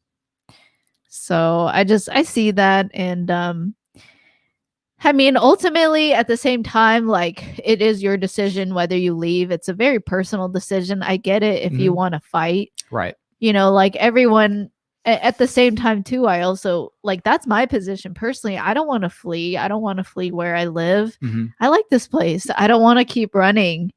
And my family has a history of running. I'm tired of fleeing. I want to make a stand and I want to build bridges with people around me and build a community and a free market around here, And I definitely think it's possible. So if you're going to be in New York or wherever you are, like Australia, Canada, and you're going to stay, I really hope that you can fight and do your best. And some people are going to make that choice. But at the same time, if you want to flee and go to the freer states and help to push that culture there, right? Maximize your chances maybe. Then definitely welcome in those freer states for sure. And I want to be clear. Like I have empathy for people who it's very difficult for. I'm not saying like, oh, there's something wrong with you.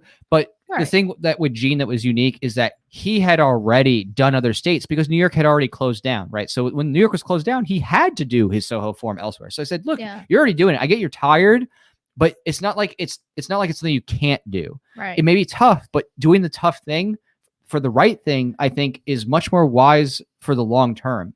To say, no, New York, you're not getting my revenue. You're not getting my tax money. Because you're not getting here's anything. the thing. Are they outright disobeying or don't they have the same restrictions? And that was the thing is that some people who we know we're friends with got denied entry into the Soho form. That's what I'm saying is like, so it's why? It's sad. No, but that's actually the point. So if you're going to stay, disobey. Right. But if you're staying there and obeying, you're actually perpetuating the very thing that you're talking about. And like, what is the point? Like, what are you speaking out for if not for liberty? Like, it needs to be at that level, All right. So so we're at 229% on the campaign. All right. Yeah. Evan did another grant on Indigo.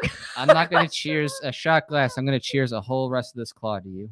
I can't. So thank you so much for putting us over. Pour me a little cup. I know you can't do much. Pour me a little cup for Evan. Yeah. 2 cups. Thank you so much. Evan. Cheers for that. Cheers, Evan. Seriously, thank you. Happy Friday. Yeah. I mean, really, it means a lot to us that you believed in us so much, and we're gonna make you proud for sure with what we do. Like we're taking this, as always we do, very seriously, but we're really trying to make this, visually memorable for people. Like, and I think people saw in like the mask order, that was a shoestring budget. I mean, we barely had anything to work with there. No other people, just me. Yeah, it was right. One person on camera, no extra set support, no extra actors. Right. It's very small budget for what we could do. In it's terms hard, of props. man. Especially when with inflation, all these like government forced supply chain issues. It's getting hard. It's getting hard to like build stuff, and so yeah. So Thank you so much. And yeah, we're gonna this video is gonna bring. Oh, you're from New York, Evan. That's funny. Wow. I'm originally from New York as well. So the question is, who has been to New York City? Visited New York. Who's visited New York City? Is it Jack or He Pho? said, I think it was Jack. Yeah, he was on Timcast. Oh, you're on. So let's see. I haven't been on Timcast yet, although Tim has talked about Pho here a couple times in the show. He has because of Jesse. Because of Jesse and a couple of Biggs. people. There's been a few times that he's mentioned Pho. So he said philosopher. It was great. Yeah, it was pretty great. Well, he said philosopher. All right. So did Evan get it right?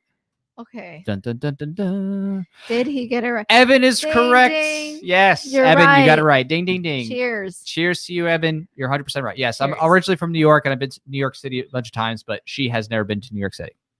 Hey. I want to go there and get some coffee. Get some coffee. It's a hey, pizza. You want some coffee? I want to watch New York Italians who immigrated there in like the 60s make a pizza with mozzarella. Okay. Look, we just gotta have a free market. Like, don't you guys want a free market? Don't you want to just be able to like open up shop without asking anybody permission? Don't you want to just open up a lemonade stand on the street if you want? I mean, I don't know if you want to open up a lemonade stand, but I'm just saying, like, if you wanted to, don't you want the freedom to? I do. Amen to that. Thanks, David. Don't forget to pee. Oh my God. On that note, you're like, bless you. Bless you. Okay. So I'll hold it down here and fill some cups while you're peeing. Yeah. Good luck on your pee. Good luck. Good luck. I'll hold down the fort here and I'll give some more behind the scenes stuff because I do. Obviously, if you've seen, I do a lot of the back end production stuff. So I'm the one who's arranging and doing a lot of the planning for the sets, the props, the scenes, and stuff like that. And to do a little insider scoop without giving too much of spoilers or anything like that, I could say that I intend to make fun and own some of the ridiculousness of the commentary that people in the media have about people who are doing outpatient treatments. I intend to show some of the absurdities of the mandates and the ways that the restrictions run. And I intend to call out some of the more dangerous things that the government is doing to people and the hypocrisies. So it's going to be visually entertaining, but in a way that when you watch it, you know what I mean? Even though it's kind of like a funny scene or it's a, fantasy kind of scene, it's going to be like very provocative and make people think about what it is the government's doing and how they're hiding things with treatments and with deaths and other things like that in terms of false labeling and whatnot. So and if you haven't heard the song, we definitely speak to the specifics, and that's something that we always like to do. We always like to not hide in ambiguities.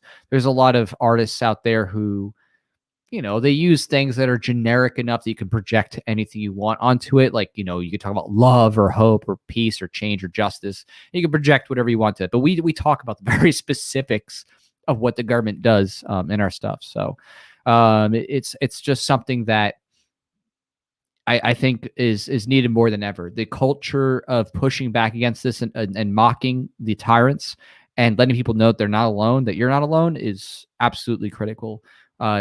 And it's tough for a lot of people because some people, as you've seen, are alone and being isolated and ostracized. In New York, 70,000 plus people were told, "Oh, you worked through all of 2020 as a nurse or a medical worker or a doctor. Oh, but now you're just guardable. You were a hero then when there was no shot, but you're just garbage now. Goodbye. Let's bring in the National Guard."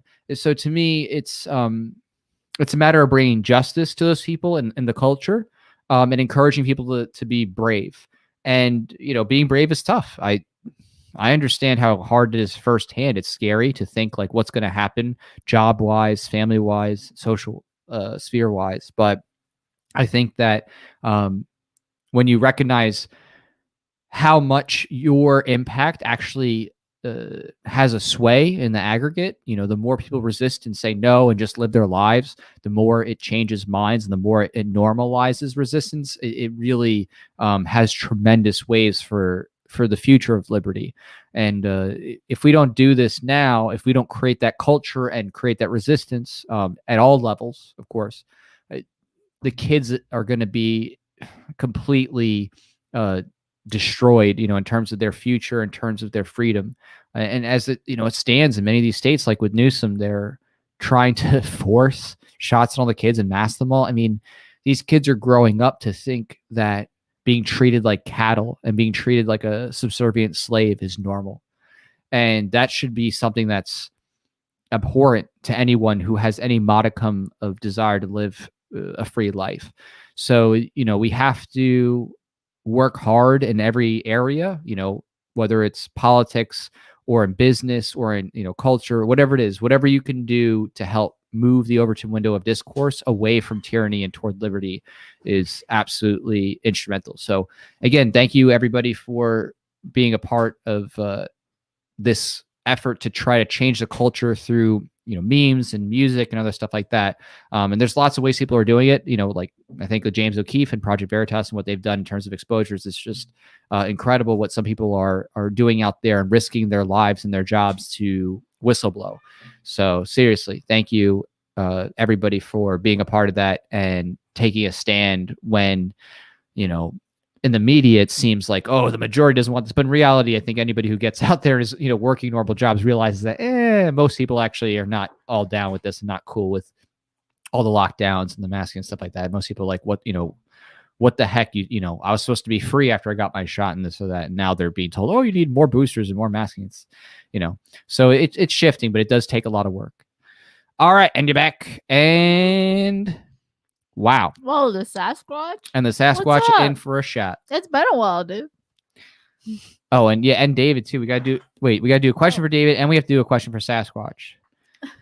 Wow. So you might need some water. I do. Okay. So let's go through, let's iterate through. All right. So David. Thanks, David. It's a lot of shots. Cheers to you, David. And yeah. Why don't you read the next question? Oh, that's really cool that Evan's from New York. Yeah, right. Got a New York accent. I just want to know. Evan said I was born in Alaska, technically New York. Wow. Whoa. That's crazy. That's a huge distance. On and off. Okay. All right. Next question. All right. This one's for David. All right. This is for David. Who had a pet hamster die from fire smoke? Jack or Pho? So one of us had a pet hamster die from fire smoke. Yeah. Was it Jack? Pet hamsters are pretty common. Like lots of people have pet hamsters. They're so cute. In fact, did you have a pet hamster? What? Did you have a pet hamster? What are you talking about? Just did you have a pet hamster? Like in general? No, I'm not just saying. Yeah, in general. Yeah. I had a pet hamster too. Oh, you did? Yeah. We kind? both had pet hamsters. I didn't know you did. What kind? Oh, you didn't know I did? No. Oh. What was it? Well, that's interesting. Was it a teddy bear? All right, so David's it a teddy bear? Tell me. It was the golden short hair. Oh my god! And we had another one that was black and white called Oreo. All right, so David says I think it's Jack. All right, David. All right. You right? Is it true? In the meantime, I'm gonna look up. Wait, what kind of hamster? Sorry, we did both have hamsters, but only Aww. Pho had a hamster die in a fire. Oh, what kind of hamster was yours? I had multiple kinds. I had one that was golden short hair, and I had a black and white one called Oreo. Golden short hair. So the other one is just called black and white. I don't even know, man. So, okay. All right. So David, unfortunately, gosh, it looks like a mouse. Aww. Guess what I had? What'd you have? A teddy bear hamster. Yeah. Oh my god. Sorry. Oh my goodness. They're so that so was it was reasonable. Lots of people have hamsters, but again, only Pho had an action. Now, how did that go down again with the smoke? It was sad. So I was watching a movie with my sister, and my mom left for work, and she's like, all right, guys, I cooked you some oil, boiled you some oil so you can make some fries. and you're supposed to throw the frozen fries in there, but we forgot about it, and then it caught on fire. Oh no. And then my older brother came out of his room and he's my like, what the hell? So the cooking fire led to smoke that killed your hamster. Wow. Because our hamster was in the cage the whole time, and it was so sad. That is sad. Was it just laying dead when you found it? No, it was alive when we got home. Oh no. And it slowly died or something? But the next day, Wow. I saw it was like flipped over, and it was so sad. It is sad. It's not as bad as my little sister squeezing our first hamster to death. Oh. My little sister literally, like, she was just too young. She didn't understand, like, tension and, like, how hard you can squeeze. She crushed the hamster to death. It died slowly after. It took a couple hours, but she crushed it to death. It's pretty sad. Anyway. Oh, I'd feel horrible. Yeah. That's direct. Anyway, sorry for the downer, folks, but we're back to good questions. Sasquatch says, I believe in myself. Cheers. That's so funny because you're the Sasquatch. So, like, people think you're a myth, and you're like, I believe in myself. Let's do this shot to Sasquatch. So look, funny. Cheers to myself. Okay, great. Wait, I was going to cheers. Here we go. Cheers. All right, ready? Cheers. All right. Sasquatch. It has been a while. I got a question for you. You ready? Good to see you. Oh, this is a good one, I think. Okay. Who took Jimmy Hart's, that is Jimmy Hart's, the Mouth of the South, dinner at his seat at a wedding? So in other words, Jimmy Hart was supposed to be singing at a certain place at a wedding, and one of us took his seat at the wedding. So we took his seat. That's Jack or Pho. Jack or Pho. Who is it, Squatch? The Squatch. Someone says the Sasquatch. Sasquatch. That's really hard to say many times in a row. Wow, we are at 6892, folks. Okay. Wow, guys, that's really great. I don't know why I'm from Boca Raton. Okay. I don't know either, but I do know that Sasquatch says it's Pho. So he says, who's gonna be right? Pho took Jimmy Hart's dinner seat at a wedding. Is that true? Who's the true? Who's telling the truth? Sorry, Sasquatch. The answer is actually Jack. I took Jimmy Hart's seat, and the reason why is because I played Batman in this video called Battle Wedding Video. So there's a video on YouTube. It's a big viral I guess it hit. wouldn't make sense that I'd take the place of some dude at a wedding. So the short of it is that Jimmy Hart had a dip early, and I played Batman in this video called Battle Wedding Video. If you go on YouTube and Google YouTube, search Google. Go on YouTube and look up Battle Wedding Video. I played Batman in that viral video that was at an actual wedding.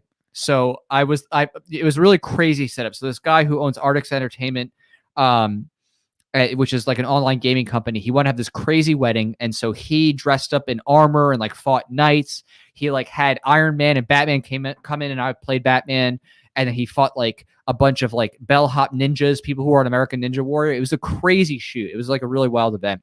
So you get to see Jack as Batman. Yeah, you get to see me as I play Batman. It was good. I think I played a pretty good Batman. I think I played a good Batman. I was impressed. Thank you. So the funny part is that Jimmy Hart comes in at the end and tries to calm things down.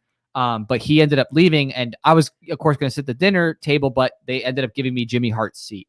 So I got to sit where Jimmy Hart was supposed to sit at the wedding dinner.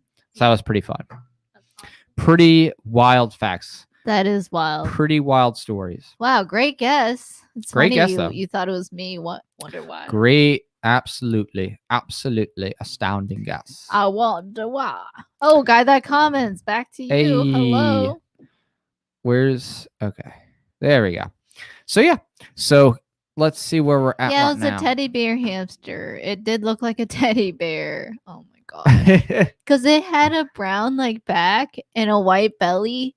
And I'm just so sad it died because it was like this small in my hand. Yeah. And Evan says there's a bunny for me, man, and woman versus hamster. Who is speaking the truth?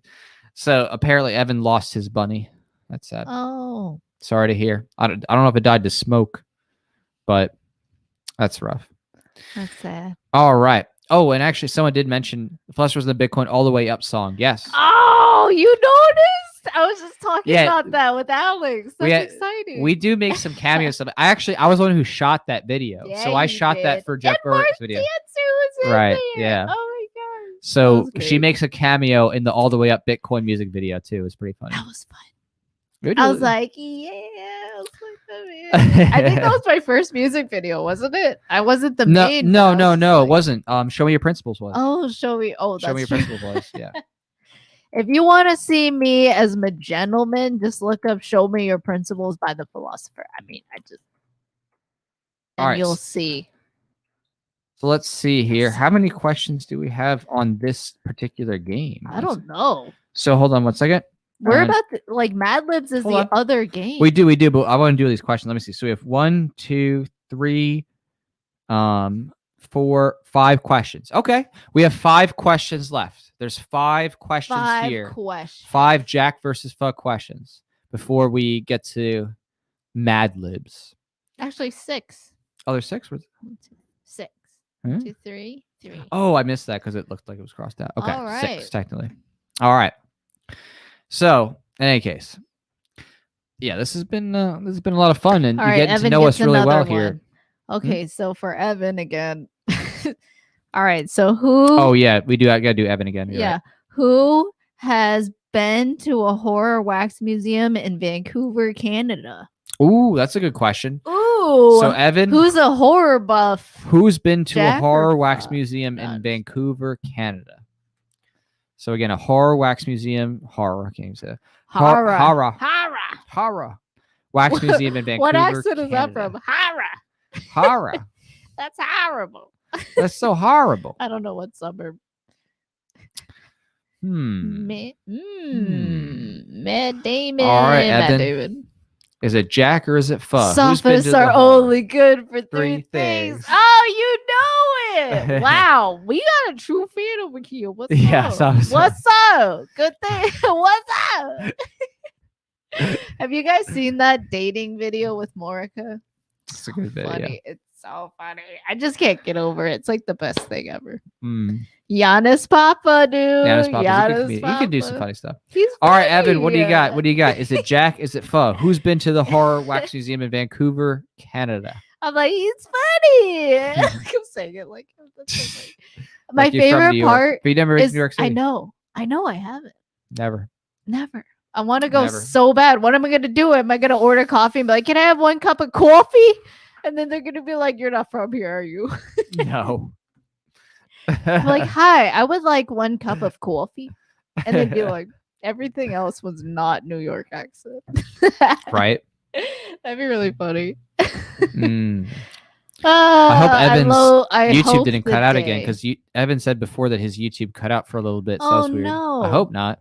Okay, well, that was for you, Evan. That was for you. We'll bench it for now, but we'll open up the next question to whoever does either the super chat or the campaign. I mean, it's kind of weird, but thanks to Evan, honestly, we're actually getting close now to the 68. There's a 3rd stretch goal, folks. There's a patch, so you can get a Disobey patch on the campaign as well in the 3rd stretch goal. Patch? I honestly wasn't sure if we'd make it. Patch. It's there. It's a great patch. It's going to be the Disobey, like that cool logo that you see on the. I want a patch. Yeah, I want a patch too, personally, but I like the mask order. You have patch. to hit 8,000 to do that. That was really cool. Yeah, the mask order patch is really cool. Okay, bye, David. Next time we'll be drinking along with you guys. Oh, okay. Have a good night's sleep. Dude, I love that somebody knew that I was in All the Way Up in Liberty Pride. Damn, that All the Way Up it is good. Thanks. Alex did really good. I thought that was great. And then the Obama intermission in the middle, he's like, well, so it's like a Swiss bank account and in your wallet, in your pocket. Yeah. So with everyone has a Swiss bank account, how will government do things like tax enforcement? And it's like, you don't. Right. I'm just kidding. No, but seriously, it's true. It's true. Yeah. Well, I mean, it's interesting because now the government obviously is trying to take over Bitcoin through regulatory capture and through tracking and yeah. So it's sad to see. Obviously, there's other privacy coins that are a bit better, like Monero and stuff like that. Yeah, I mean, it's pushing the market to that, but it is true. The sad part is, it's not a free market. It's not. they're still trying to impose their same policies. Yeah. Trying to tax, trying to regulate, trying to tax capital gains. Yeah. It's horrible. It's wrong. It's just wrong. I mean, all of the income tax is wrong. Like, why? Especially the progressive, it's just like, so you're being penalized for being more successful, providing more value in the market. They're like, oh, okay, we're going to take more.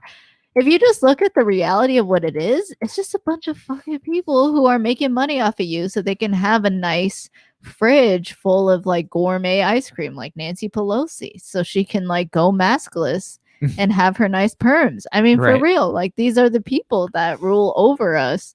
If you think about it, most of the people in Congress are like career politicians and they're like 80 years old, 90 years old, or the new tyrants like AOC, you know, like.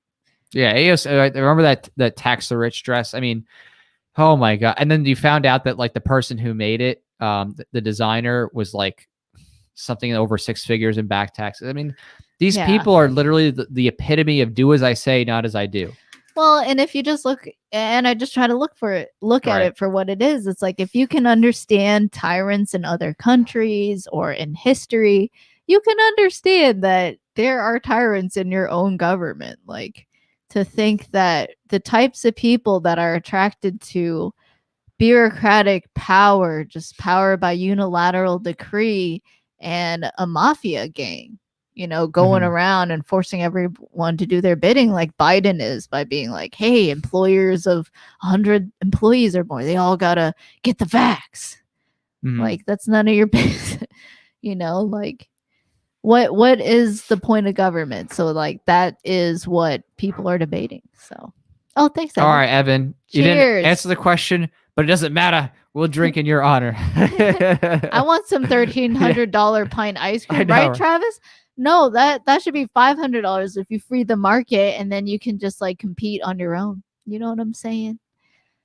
We want a global voluntary society, a global voluntary new world order, not an authoritarian one, not a totalitarian.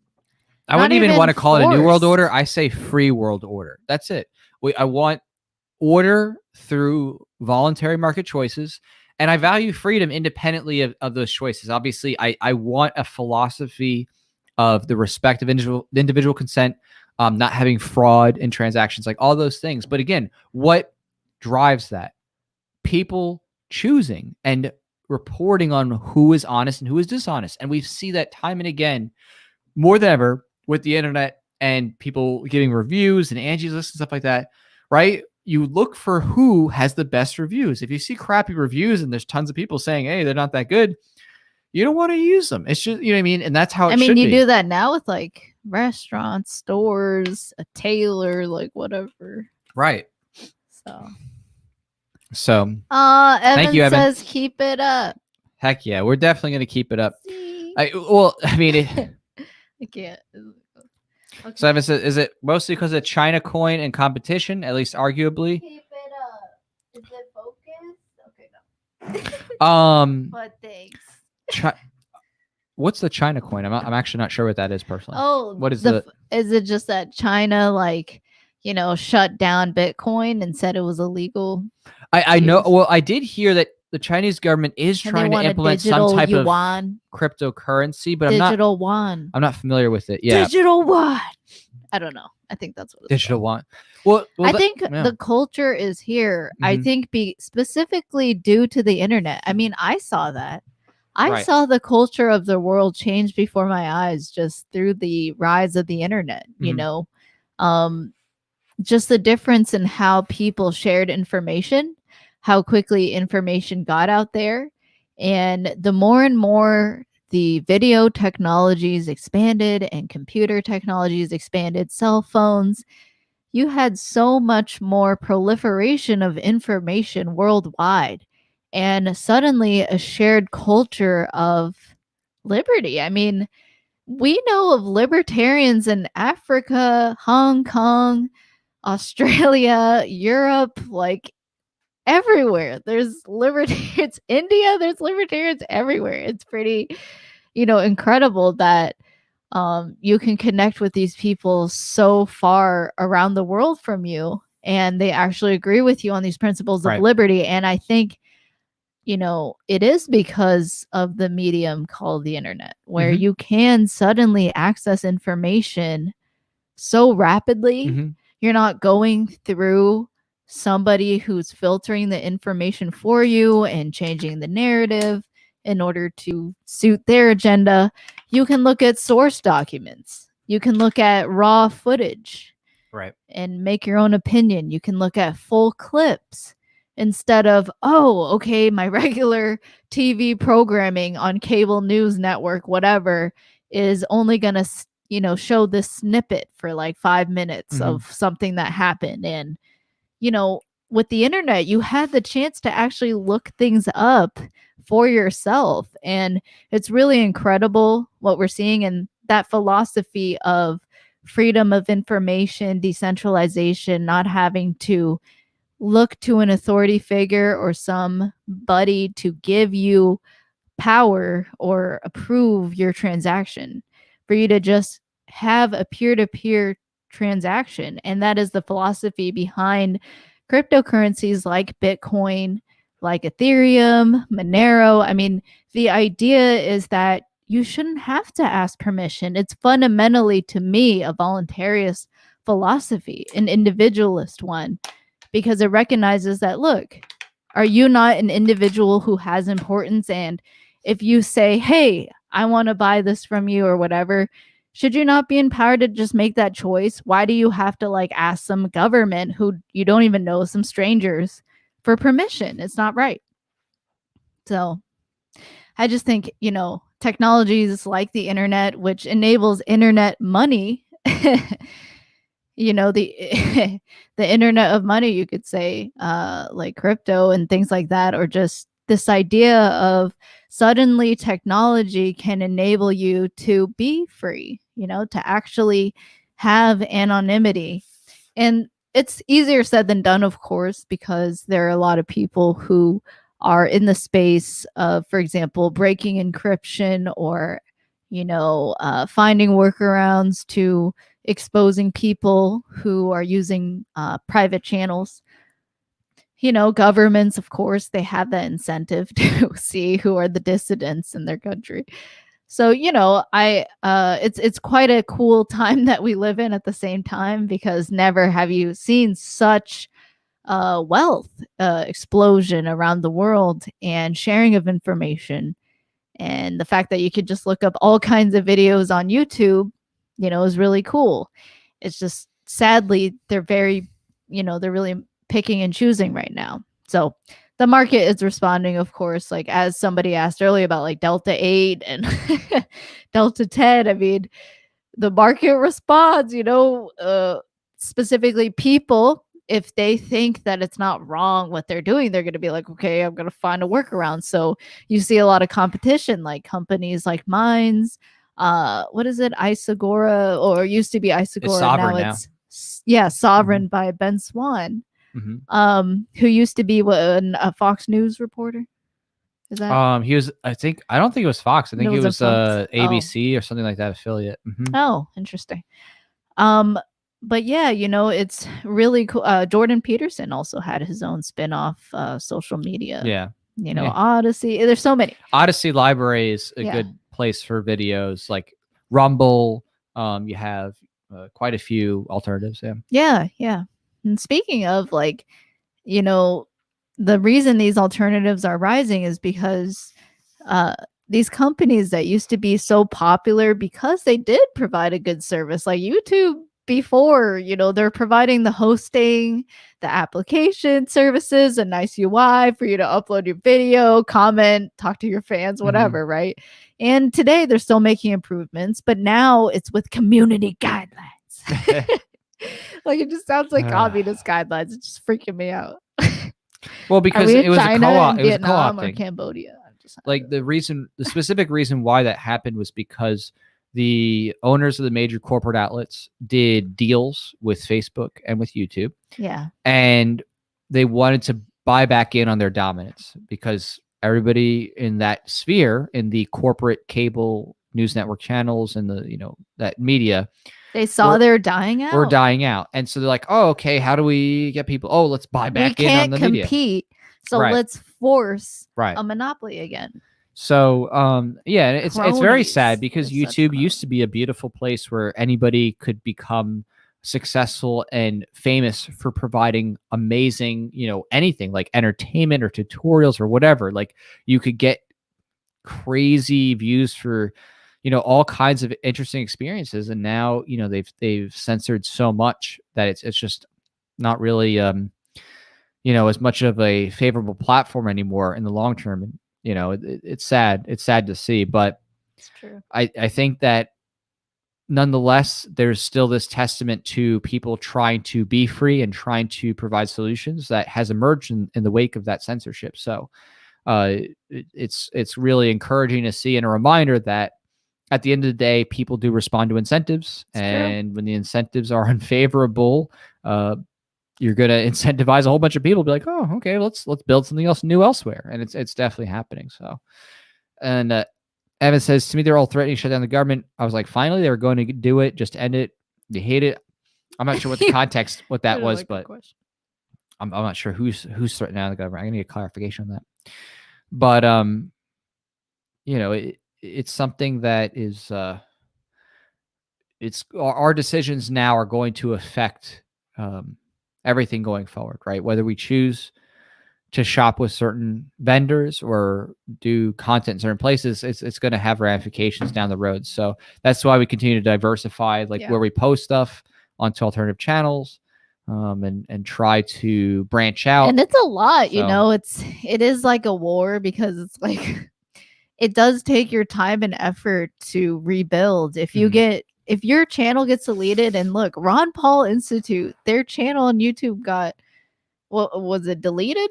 It was deleted, wasn't it? One of their channels. Yeah, I thought it was Ron Paul Institute. And oh my gosh, that's crazy. They just had an event and they had different speakers talking about the lockdowns and the mandates, and just talking about how it doesn't make sense when it comes to,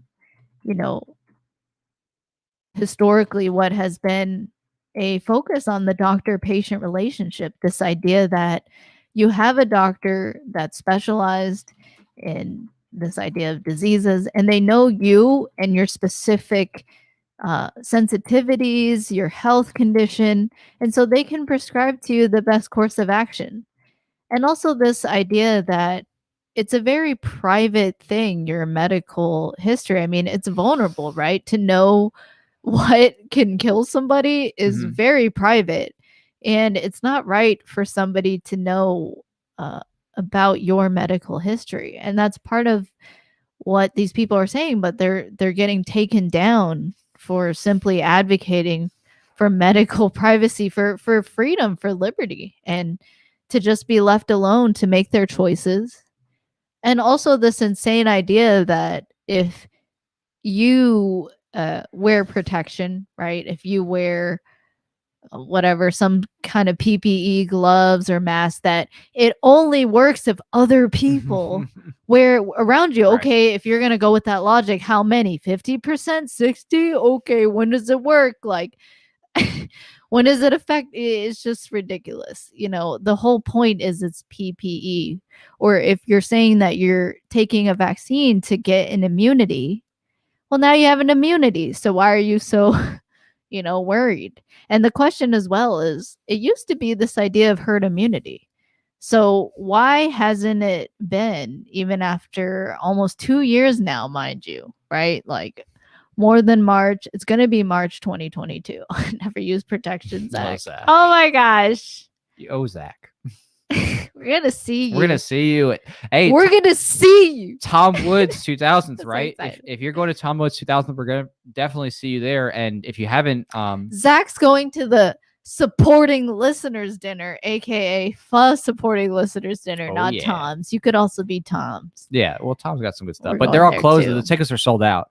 Like Tom, the 2000s. For the supporting listeners? Everything. Oh, we're going. I'm excited.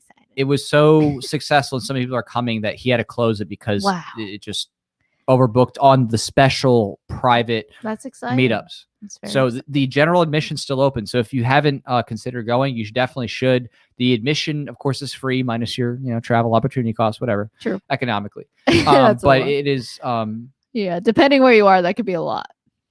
it's going to be a great time. So No, I'm excited, yeah. and Zach's gonna be there. He Mhm. never uses protection. I got it. Okay, I see what you're saying. Good, thankful. Dutch speaker. Oh, thanks. Canada dollars, eh? What? Check out John DeToit on Odyssey. I've never heard of a song getting removed before, so that's kind of scary, actually. Oh, you called it R2. Yeah, that's really. I like to call it community cute. Cheers to that. Yeah, cheers. Well, not to the takedown, but cheers to the. Look at this baby shot. I appreciate it. You're helping. Yeah, I'm trying to help you not die. You're saving my kid. Excuse me. Nice. I'm sorry. That's how far you got. It just like it came out. I don't. Yeah, that's how deep you've gone. But that's kind of weird to hear that a song got taken down, because actually, the hour tube, to use your term, is actually very favorable for music. That's part of the reason why we do music, is because that's weird. Music's actually typically left alone, as compared to what educational I thought. videos. But now I got to look into that. I got to see why. State tube. That's good, JC. That's a good one. Yeah. I agree. Call it state tube. State tube. Collectivist tube. Commie tube. Community tube. It could be a lot. Well, I mean, it to me is just sad, because it's like, it is. sad. Facebook used to be a great place where you could get all kinds of amazing messages out to people, and Free Thought Project. Like we had such anti-media was huge. A spread, a reach, back in the days of 2015. And I think that's what we saw, is these people in power didn't realize, again, the tool that is the internet, the ability to post your thoughts to so many people at once, right? Mm-hmm. It's not the same as, hey, I gotta call everyone to the town square. Right. Like it's really easy it's more decentralized. Again, it's people being able to participate in more areas than they could before with less cost. It's more efficient. It's not like, I gotta go all the way to this place. Right. Just before you help. had to tap into pre-existing networks to do physical events, stuff like that. And they saw that, oh no, there's not one big uprising that we need to worry about. It's many uprisings. Mm-hmm. It's the proliferation of information and the change in culture that's happening. Mm-hmm. I think rap culture, hip hop culture is a big part of that. Oh, of course. Absolutely. Rap culture is always been individualistic. Yeah, it's absolutely. very individualistic. It talks about disobeying a lot of the songs, at least the ones in the 90s that I listened to. And I even talked about Dead Prez, like this idea of like self-empowerment, that you are a special individual and that you should not bow your head down to anybody, and that you should see it for what it is. These people who assert to rule over your life and own you, you should see it for what it is, at the very least, right? You should just know the reality of what's in front of you. Like, if you just know that you're being ruled, like, would you rather just be aware that you're a slave than just think that you have power and a voice in government when you really don't? As it stands, it's not that you can't make an influence. I'm just saying that they particularly are listening to you, that they don't have their own agenda. These people that have been in power for over like 50 years. I mean, look at Joe Biden. He's been in power for so long. Yeah, way long. Bernie Sanders, career politicians. More than 2 decades, four decades, right? Like some of these politicians. Absolutely. When they're like 20, 30, Hillary Clinton, another one, Bill Clinton, very young, 30, 35, getting in, and they stay till they're 80. And why are they going to give up that power? It's such, they're going to go to work at McDonald's again when they built up no experience per se. So, well, I mean, the Clintons were lawyers before, but that was a part of, they use that knowledge, of course, toward nefarious ends, because the whole goal of their lives was to get as much power as possible. And to rule people as effectively as possible. I think even I just forgot the exact country she was visiting, but Hillary Clinton was wearing some type of garb that was like very royal, and she had this like little kid in a weird picture like carrying her robe. What? And it just shows you like these That's so people weird. crave aristocracy. They want to have the sense that they are a part of royalty and that they should be worshipped. And And it's a just kid was carrying her robes? yes, like from This is a behind. recent picture? Very recent. I want to look it Yeah. up. So We're gonna do this thing, on Joe Rogan. He's like, Jamie. He's like, Yeah. put right. it He's like, up. put it on the screen. Or a tin pool. We're gonna get there eventually. The Sour Patch Lily. The technology, we'll get there eventually. Yeah. Evan says, just being libertarian could be so hard. Opinion I would tell anyone if you could tell if they tell you you're crazy and freedom for everyone, would that be the only goal? I mean, so basically, with being a libertarian, the concept, obviously big changes happen with just your own life, right? If you are principled and you have self-knowledge and you work on how you treat others and your ethics, that's huge. Like just one person changing for liberty and the relationships you have with your friends and family is a huge impact. And I think people don't really understand this because some people. That's probably some of the most impact or ones that you can have an impact on, like your own family, like people that knew you when you're a little kid that like didn't know anything, and you knew them before they had these thoughts of statism and mandates when they actually just lived free and hung out with you. Right. I mean, it's something that I think not enough people really understand it. And I think with that, though, comes like an important understanding that needs to be realized. And that is that how you treat those around you. Again, if you treat them with condescension and name calling and just all or nothing thing like, oh, you're all bad because you're a status. Yeah, you're not going to make much friends or change their minds. But if you get them to think ethically about what is it they do and they support and why, like the reality of what happens, that's a huge deal. And if more people did that, just even within their own social sphere of just, friends and family, even if you change a couple minds, it's huge. The impact when you think about the ripple effects is massive. So I always tell people, like, you don't have to become the next big YouTuber or podcaster or speaker, whatever. If you are working on yourself and your self-knowledge and you're becoming more economically literate and more ethical. Oh my gosh, I found it. You found the picture, yeah. Whoa. You're going to have a big impact on those around you. So, that's what really matters. So that's a good question, Evan. Okay, this is ridiculous. Yeah, we don't need to show it because I don't know the legalities on that. I haven't looked into that. But yeah, you can look it up. Yeah, just look up, There's a little boy carrying her cape. Looks like a girl. I don't know about boy. It looks like I don't know. Like it zooms in, it looks like it looks like Greta Thunberg by the time you zoom in. So I thought at first I was like, is this Greta Thunberg holding a? Yeah, but she's in black and gold. I'm like, hey, it's actually a cool outfit, right? It's like, oh, okay, black and gold, baby, but it's like no, hey. she's like trying to be, yeah. They want to be queens, they want to be kings. These people who are in at those levels want to have that level of power. They want to go back to aristocracy. Frankly, it's the idea of even being elected to them is abhorrent. They want to have dynasties. They want to have kings and queens and lineages. They want to be like, I rule and my children rule and their children rule. And it's scary to think that that's like, oh, there's still kings and queens. And you just like they want the power enshrined and like the resources forever. Look at like the Queen of England. Oh yeah, we watched that the other day, the lineage of the British royalty, and it's crazy. It comes from such a long line of murdering your own wives. Like people don't know this. The Queen of England killing your own brothers, and just for power, just to be in the throne. Like those shows. Like what was it? What's the most recent one? I always forget the name. I don't know. Game of Thrones. Game of Thrones, right? Yeah, it is actually about the seizing of power and by any means necessary getting power and being loved and being like, oh, you're royalty, and like everyone throwing you up. Like, it really is like this psychology of people wanting that power over people, right? And people don't know to be worshipped, worshipped blindly for just aesthetics rather than really respected for your accomplishments and support of liberty or humanity or other people, and like helping people to grow or whatever. You know, instead of that, it's just about aesthetics. Like Obama, he speaks so good. Like, oh, he speaks so well, Harvard grad, you know, wow, he speaks so eloquently, and that's why he's my president. I used to be in that camp.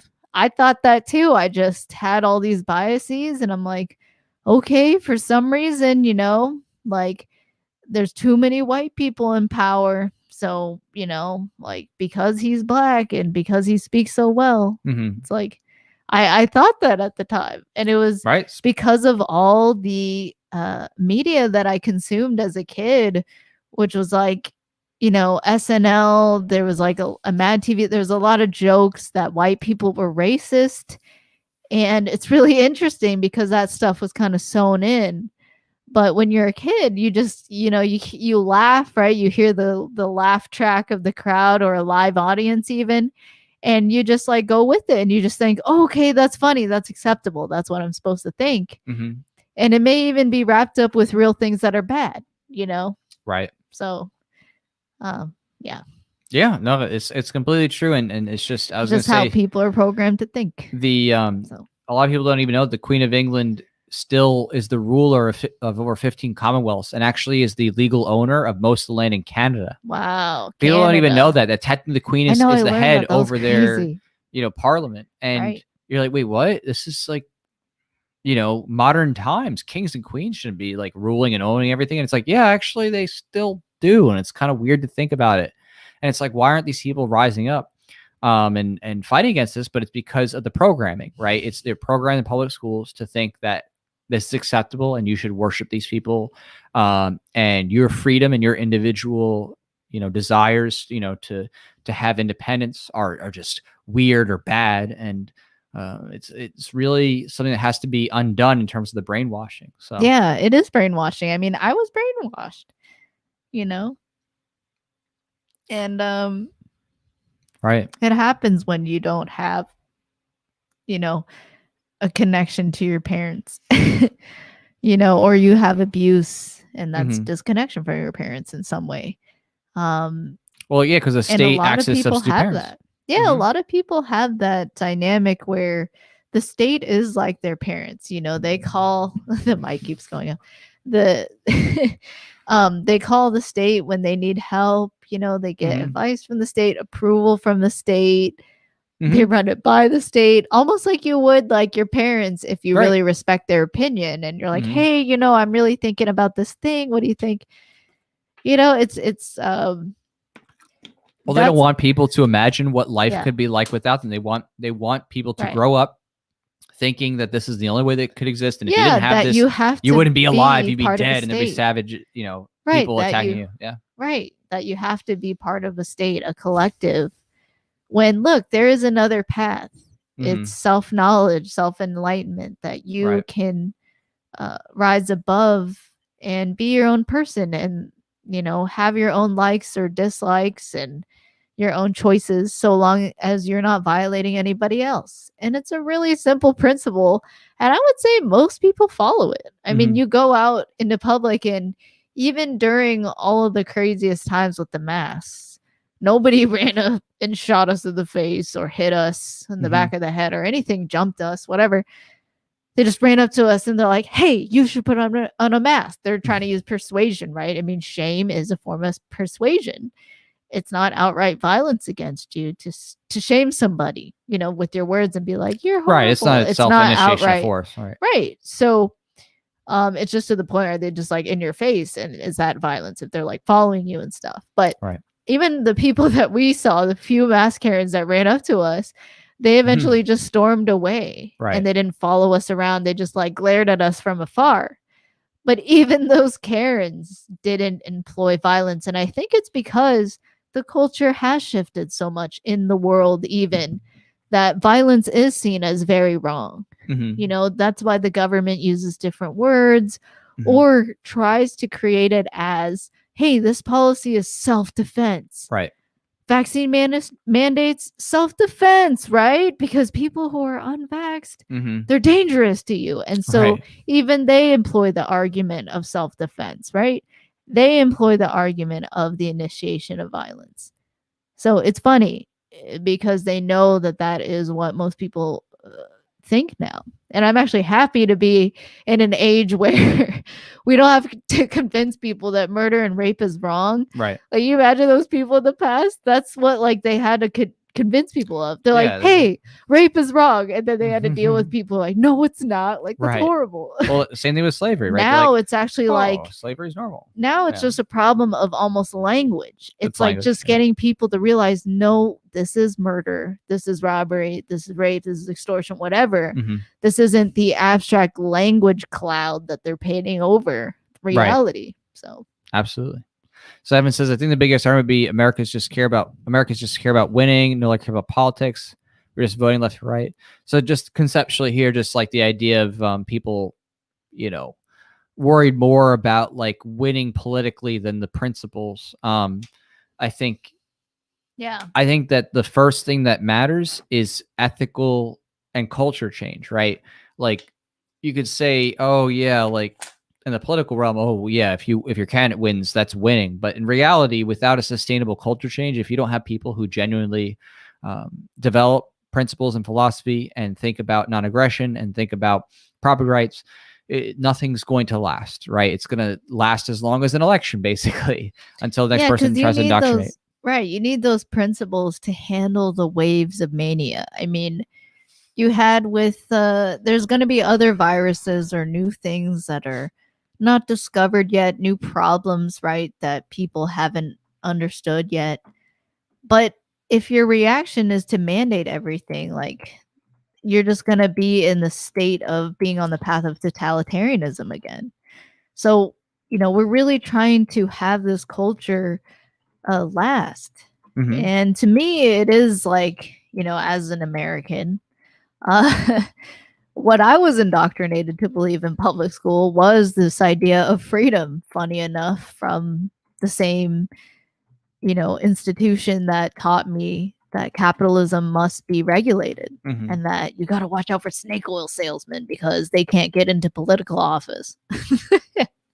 Mhm. So it's just like, oh, trust the government. The government is this like benevolent ruler that makes sure everyone in the market's fine. And it's even the question that government could be corrupt is just like not allowed. It's like, no. We live in a democracy, folks.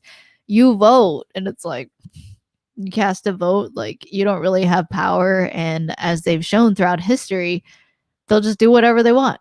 Right. They'll only stop if the risks outweigh the benefits. Right. So if they're like, okay, I really don't want to cause a international scene and send police to like kill all these people or whatever, they're going to be like, okay, well, we'll roll it back. You know what I mean? Even in China, that happened when all the Hong Kong protesters came out, like millions of Hong Kong millions of people did. People came out, like almost half. But without weapons, it wasn't enough. Yeah, but like even they like try to advocate, and they were back and forth. There was like the Chinese government or the Hong Kong government being like, okay, we'll table this session, and then they, of course, they're going to table it. Right. So it's not even a full cancellation. Sorry, we're never going to do this again. We're wrong. It's okay. We're going to table it. Mhm. We're going to wait till it's Christmas or something when you're distracted or when there's like a new virus and you're freaked out. We're going to like roll this out. Yeah. No, emergencies, Hegelian dialectic, just basically. Just like the creation of the Federal Reserve. Right. 1913. Yeah. Government, exactly. No, governments create the problem and then they're like, oh, see, we need a solution. And they're like, oh, we're the saviors after they were the ones that created the problem in the first place. It's been the traditional way that oligarchs and other rulers have. And it's very specific people. Government's just made up of people. It's very specific people that choose, hey, government is a means to acquire more power and wealth. Great. Like, right. It's simple calculation. And then they see, oh, look, there's these other rulers in government power. How do I become buddy with them and like combine our forces or whatever, or even orchestrate a pandemic and a common unified action plan, a response plan of lockdowns and mandates. Mm-hmm. So. Or as Zach here says, lots of times educators acknowledge the past corruption of the U.S. government. I would say indoctrinators, but yes. But insist that corruption doesn't persist today, even though no changes were made, nobody was ever punished. Exactly. It's like this idea of like, oh, hey, the government did really bad things in the past. Those people are still actually working their jobs. They get removed. And everything's just fine now, right? Everything's fine. But there was all this atrocities back then. Yeah. I mean, like I say in the song, like all the Karens in the DISOBEY song, it's like, they're saying like, oh no, you got to stay locked down because what about the elderly? Okay. Bye. Oh, okay. He left. The force changed. But yeah, like, so they're just picking and choosing who they care about. So they're claiming that they really care about like old people and saying, okay, therefore kids have to be sent home to be with their old parents. It doesn't make any sense. And be locked down. And also nobody is out and building a resistance. Like the fact that it was already spread to the US, for example, meant that it was already spread. People from China or wherever did come to America to visit, and the virus did spread. So the point is that locking people down and trying to prevent anyone from getting it is not actually going to solve it, because you actually need people to experience it. The question is, who has the highest chances of survival? And it's usually like really young people. At least in the case of this virus, it was young kids up through like 60 or something, like for survivability of the virus. Basically anybody under retirement age has well, and also even over is still high survivability rate. Of course. Especially when you look at those cases where the doctor was actually allowed to prescribe outpatient treatments beyond, hey, come to the hospital, we're going to ventilate you. Right. Like, we're going to pump oxygen into your lungs instead of helping your body to fight it off, helping you deal with the symptoms that it's causing you, and actually helping your body to build a resistance. So yeah. So Evan says, my argument would be, should all hold hands to our Australian brothers sisters, where we're for all free people and try and take away. Well, like when it comes to Australia, it's very difficult because again, they're an island. They're on an island, basically a big continent, but it's they're separated from everybody. It's very hard. So the only thing that we can do with them technically is just try to inspire them to resist. But unfortunately, because of their gun control stuff, it's very darn hard to. It's hard. I mean, it's so sad help to them see. fight back outside of using like. It's really sad to see because. Empathy. Yeah. They can't even leave, right? They can't leave on an airplane because they don't have. And people were getting locked out. Like if you had gone on vacation, they were like, "Oh, you can't come back in" and stuff like that to your own home. They're like, "No, you can't come back. It's gonna be a month or something." It's just crazy. Oh no, that's crazy. So, when it comes to them, they have to choose. They have to choose for themselves what they're gonna do. Risks and everything. I mean, ultimately, it goes for anywhere, right? So many places in the world. Right. Have issues. So many. And at the end of the day, you got to take care of yourself first, because you're not going to be able to help anyone anyway if you're just suffering, if you're, in so much need, you can't even take care of your basic needs. So like, I think what makes sense is to build a community of people around you where you can actually connect in person. They're not across an ocean or something, which is like, they can't get to you in 10 minutes. You know what I mean? Like, the people that you want to build bridges with are those in your community, in the market already, giving different services, offering different goods. Those are the people that you want to network with and build a culture of liberty with. I can say that you and I, like, we really do connect with the people that we've had service provided to us with. Yes, like definitely. No masks. Like, we're not going to support anyone. We choose people who don't. You got to wear a mask in your own house or when you're outside when it's sunny and beautiful. Well, we were talking to the manager at the Asian food place we're at today. Like when she started talking to us, she started taking down her mask. She like, actually did. Yeah, she took it down to talk to us because she realized like she feels comfortable with us because we're like, yeah, we're not freaked out by you just because you don't have it. And she took it down and had a good conversation with us and talked about her life and her family. It's one of those things where you can build bridges. And it's not like she's an ANCAP or something. No, it's like she's just somebody who we see regularly at a restaurant and is really kind to us, and we're kind back. And there's no initiation of force, and we genuinely, I'm really curious about her life, you know, and we leave each other alone.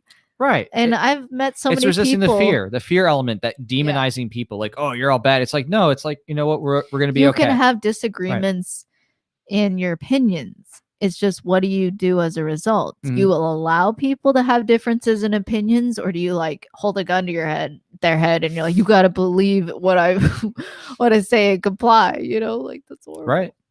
And I think another facet to that is, of course, in addition to like, you know, just being really connecting and building with those around you, I do believe that a very important element is supporting those who are making big impacts too.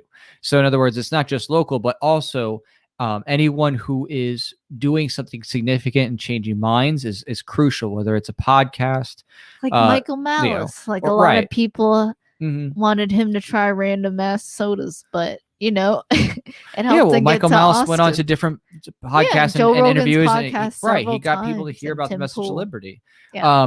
I think that just, you know, supporting anyone who's doing big stuff, very important. Yeah. So basically, like both the physical and also connecting with people online, you know, like through those means. But I'm just saying, just recognizing that ultimately, if you're talking about how to help someone practically in person, I mean, there are ways digitally, and you just have to think about that carefully. But there's also like just locally too, just the idea of being able to meet up physically.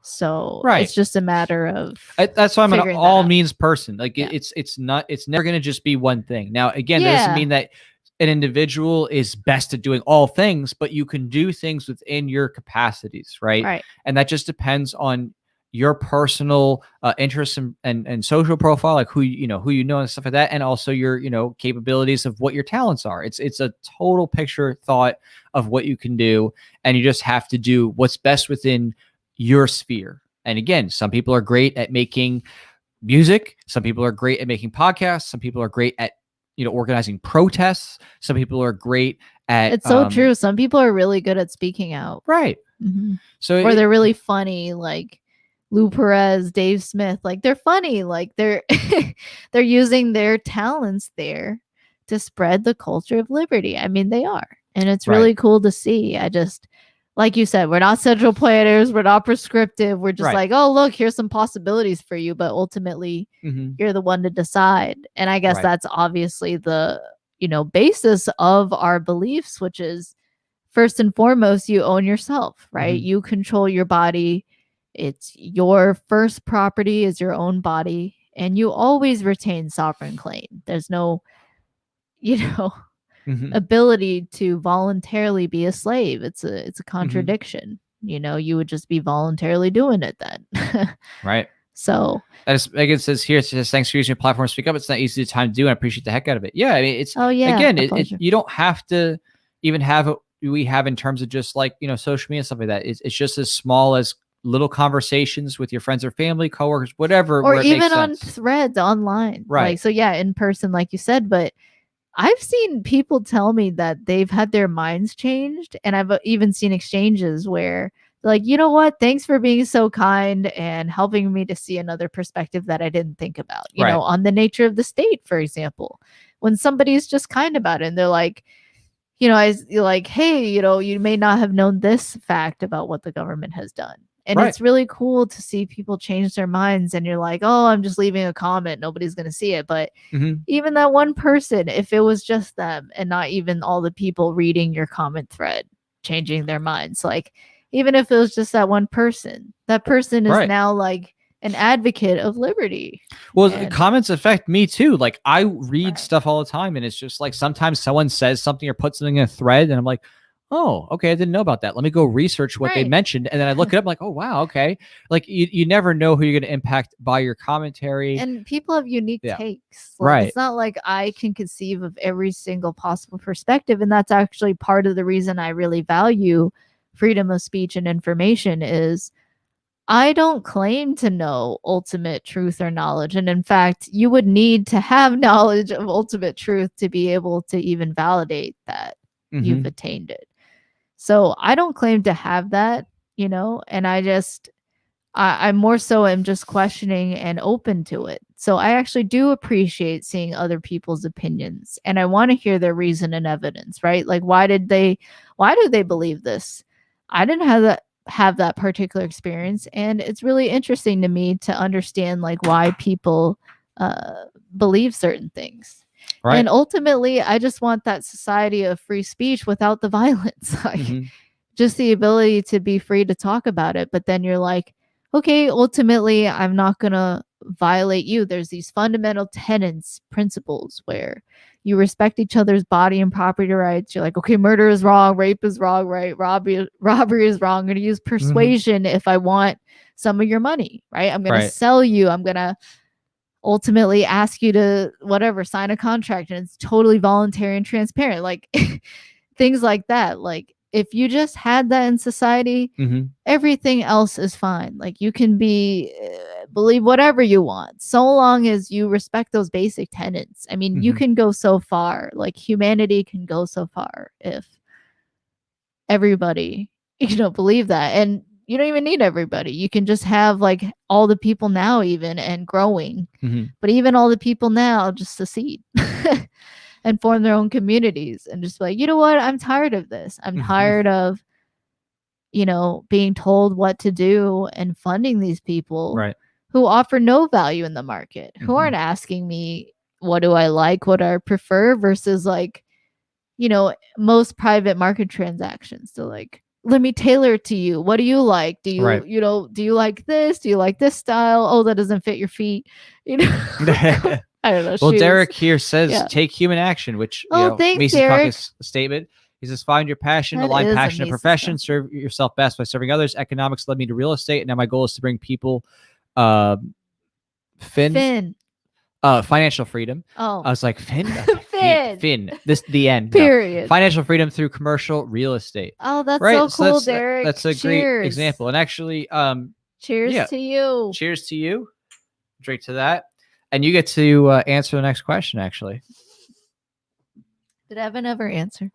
Evan didn't answer. Hopefully he will at some point. We'll see if he comes back to answer the question. But my body, my rights. That's right, Travis. Okay, Derek. All right. So I'm going to ask the next question. Which one of us two played basketball in high school? Ooh. So Derek, that question's for you. Which Jack or Pha? So you answer Jack or Pha. Jack or Pha, who played basketball them hoops, in high school? I mean, neither of us look like we shoot hoops, right? So this could be a toss-up, honestly. Speak for yourself. I look like I shoot hoops. You could shoot some hoops. Isn't the minimum height 4 feet tall? Okay, so Derek says Pha. Who's right? Is it Derek?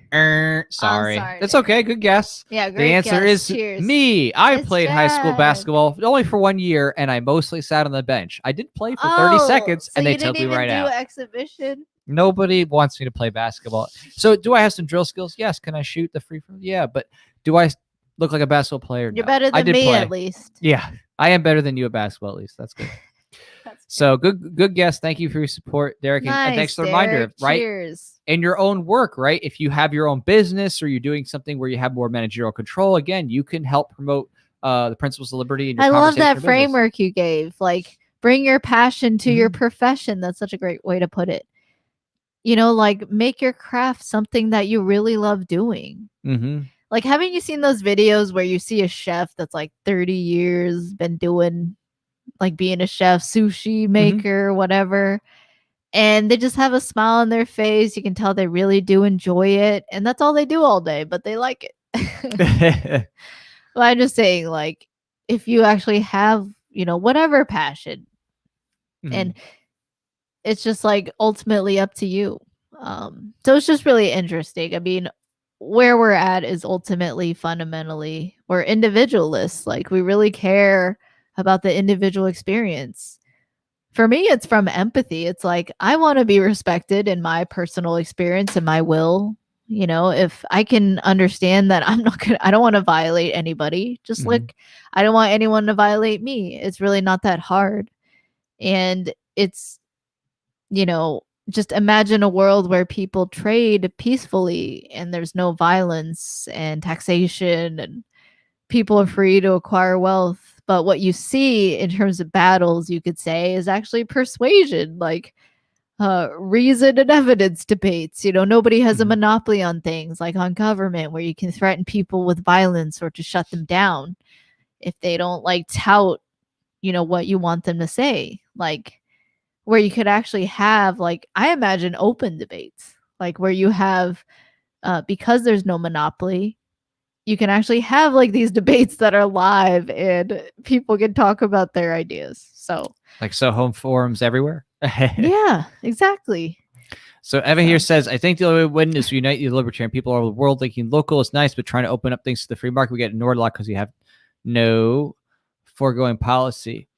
So that's so like in terms of like changing minds around the world, yes, of course, I think trying to spread liberty around the world is absolutely crucial, and that's why I support efforts all around the world, from Students for Liberty to ALED in Africa. Yeah, Like Mises Institute has spread to like Brazil. And, absolutely support all different types of organizations, financially or with supplies and other things like that, or informationally, to help, you know, build activism going on around the world. So the United Front here, I think, is decentralized, but it is unified in terms of intent, which is trying to help people understand ethics and economics, right? If the goal at the end of the day is to create a culture of liberty, you need to educate people on the foundations of ethics and economics. And if you're doing both those things, in terms of your outreach, which is definitely happening, like Mises Institute Brazil, and of course ALED and Students for Liberty around the world, different things like that. You know, there's many different organizations and ways it's being affected, but you know, if you have a particular interest in a certain country or a certain endeavor, there's tons of actual bye, Travis. liberty organizations doing that around the world. So again, there's many ways to do it. I've been supporting several of those for many years, either financially and or informationally or resource wise, or connecting them with who they need to. So yeah. Well, and to respond to Evan's comment there, it's just like ultimately recognizing, do you really have that much power? You know, if you have that much money to throw, that's one thing. But ultimately, if you're not there, you are relying on the people there to execute, you know, to actually fight and stand up. And so ultimately, it is people's, the local people's decision to rise up and disobey. And rather, wherever you are, it makes sense that you would just need to disobey wherever you are, you know, and connect with those local to you, because ultimately that's who's nearest to you. And like you said, it's not saying that don't connect with people globally, but it's, to me, I think it would make sense to have both, because in a practical sense, that's where people are. They're near to you.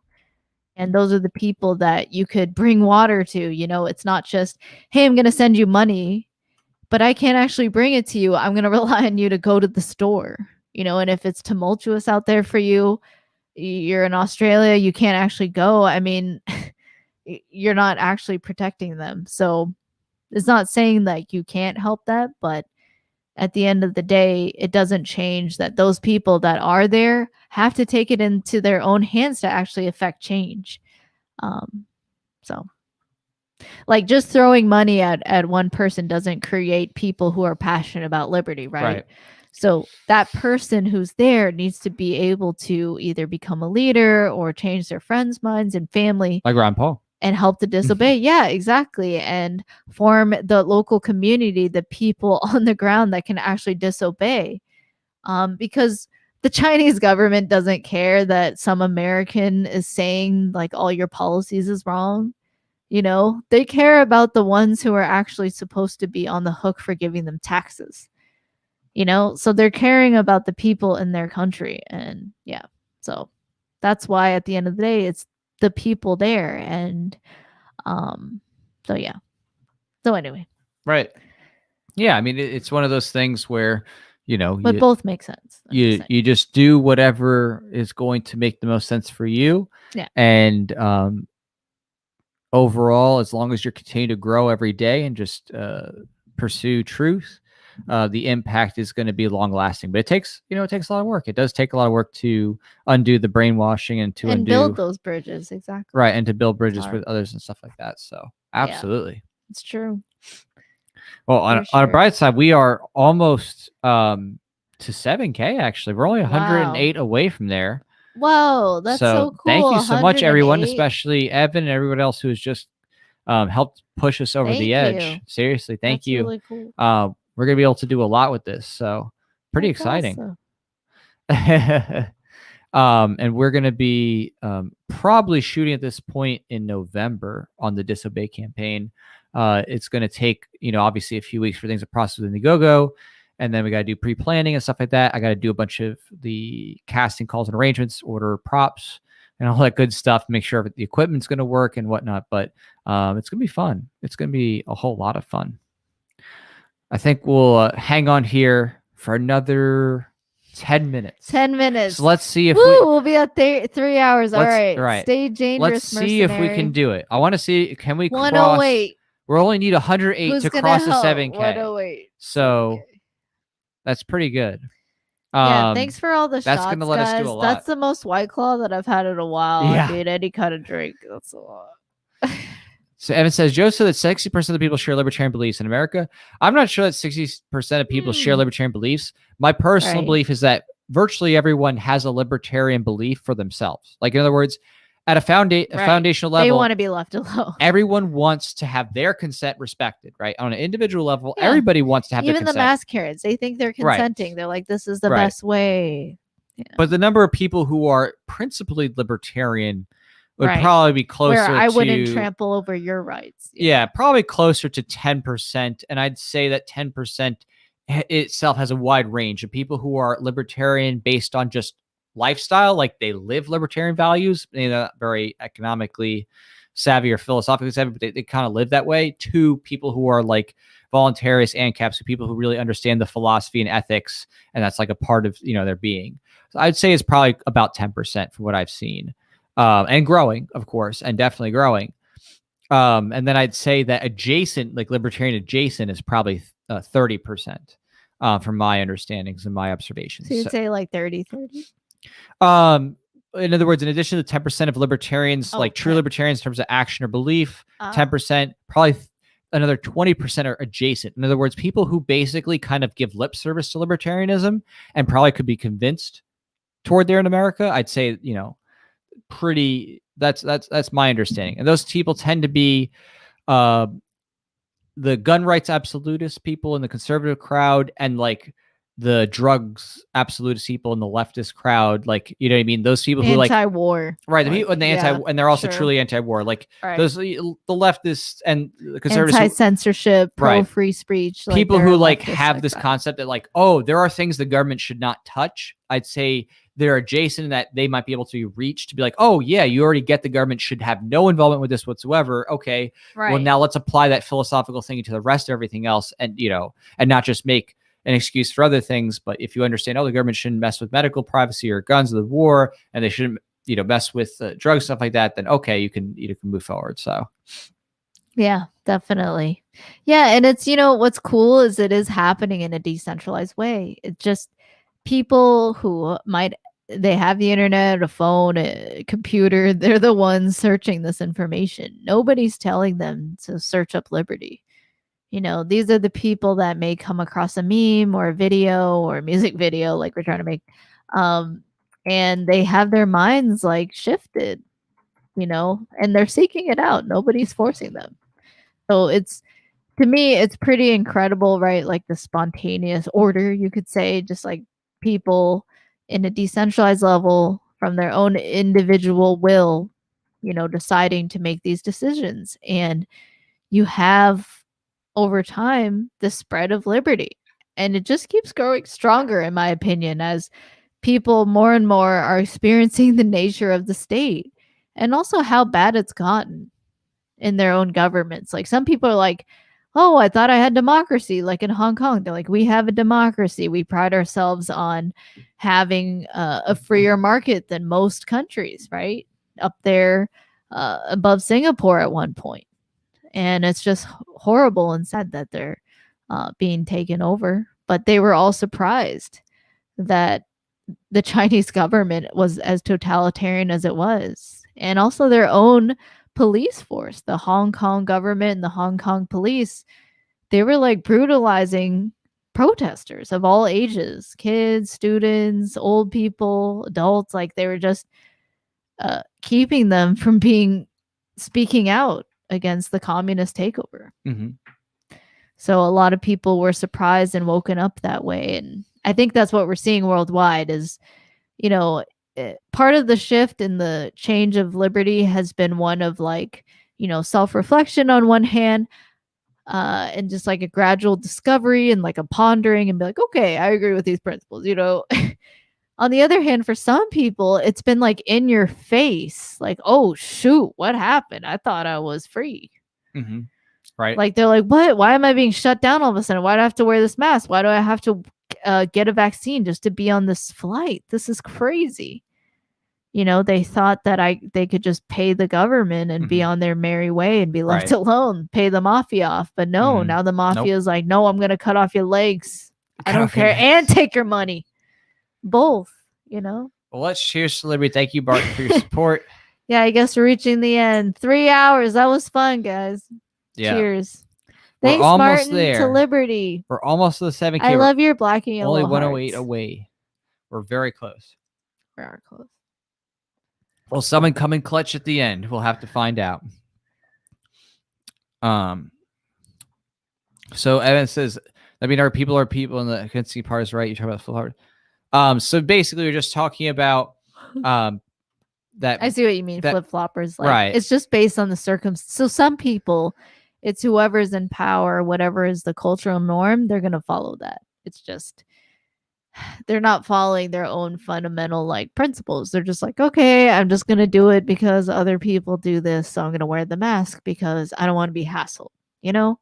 And they're just gonna keep paying their taxes, and they're gonna find a workaround, go home, play their video, whatever, like find entertainment, or be maskless in certain places, but be totally compliant and keep their head down and go with the ritual, you know, as they go through the airport and the TSA. So I think that's true. To what extent, I'm not sure. It is really interesting. I mean, I guess you could say if you count how many people are protesting compared to how many people are in the city, I guess you could kind of get an idea of how many are just choosing to comply and would rather not go out and risk being targeted by the state. And, you know, so it's really interesting. I mean, ultimately,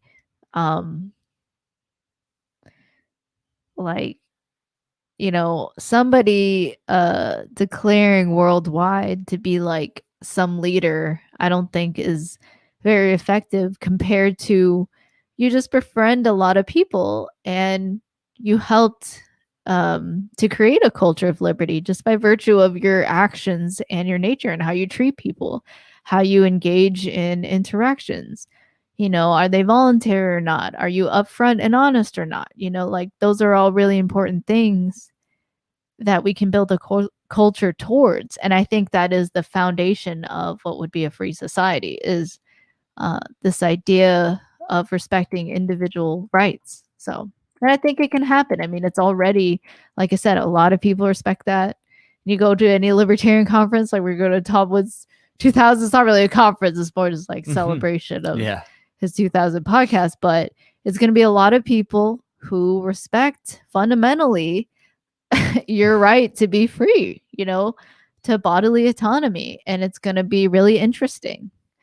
I mean, going to YALCON was one example where nobody was like a mask Karen. And I did see some people wear a mask. Couple, yeah. But nobody was running up to those people like, take off your mask. And those people weren't running up to people like, put on a mask. You know, it was just like, hey, how are you? And it's, you enjoying yourself? Like, it's just this unspoken rule of just, you know, common respect. And so now more than ever, we can create that kind of culture. So, absolutely. And then Evan here says, my opinion is people are claiming to be libertarian or not. The people are so intent on winning, they don't care about freedom anymore.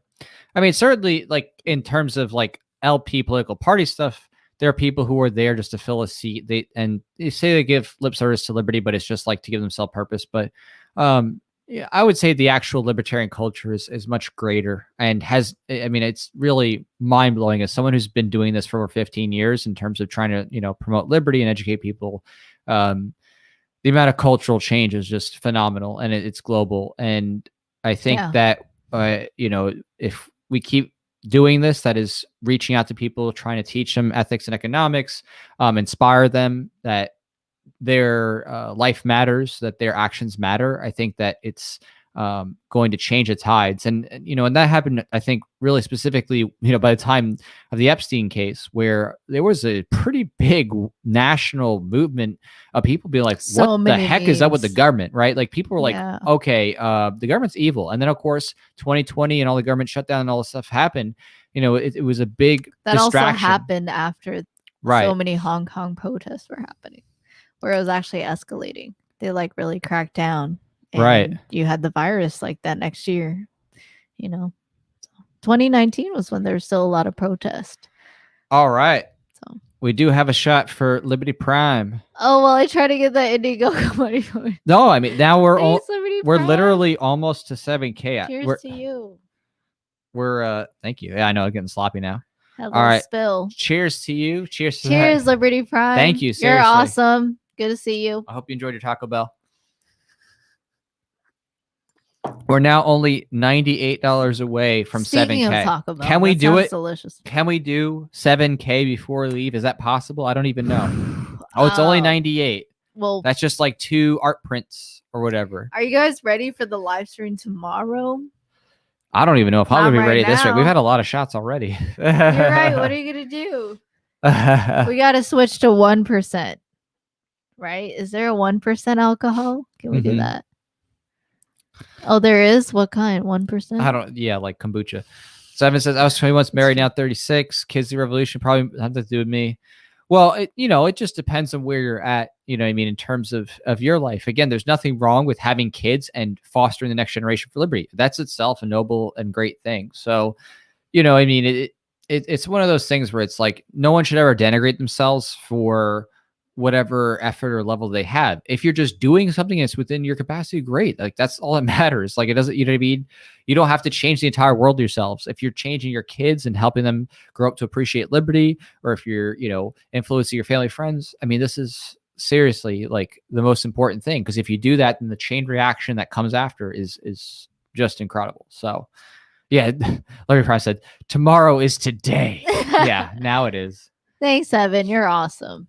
I really appreciate it. No, I mean, that's actually really fascinating that you say that, just the younger generation being the ones to push a revolution. I mean, it makes sense that the people with the most energy are going to, like, you know, with the least commitment, right? Because when you're, before you get married, before you have kids, and you're just single, you have the least commitments that you will have. And specifically when you're actually on your own and autonomous, you have your own car, your own place, you know, and you're not living under your parents anymore and need them to drive you around and need their permission to stay out later or whatever. That is like some of the freest times that you will have. Right. So, you know, it makes sense that during that time you would be more productive for a revolution or being an activist or something like that. So I get it. All right. Well, thank you so much, everybody, for hanging out with us this late. Yeah, it was really fun. It's been awesome. Like we broke through the Friday, second now stretch Saturday goal, right? To those of you on the East Coast.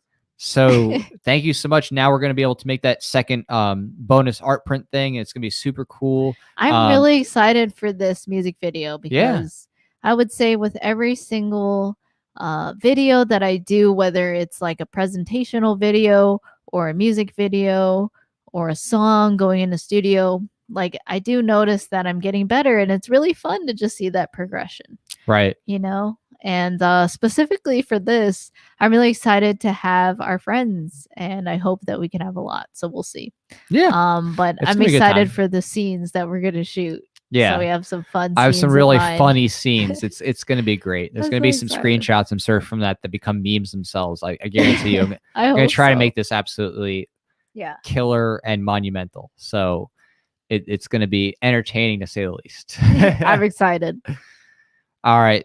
Take care, everybody. See ya. Yeah, I think we're going to do a stream tomorrow. Zach, to you're close it out. awesome. So, Liberty Prime, you're awesome. Evan, you're awesome. awesome. Cheers. Seriously, cheers, everybody. All you people. Cheers. Hope you have a good weekend. Bye. All right. Take care. See you tomorrow, I think, right? Yeah, tomorrow night. We'll do a little bit of a wrap up. See ya. Yeah, it'll be the end. It'll be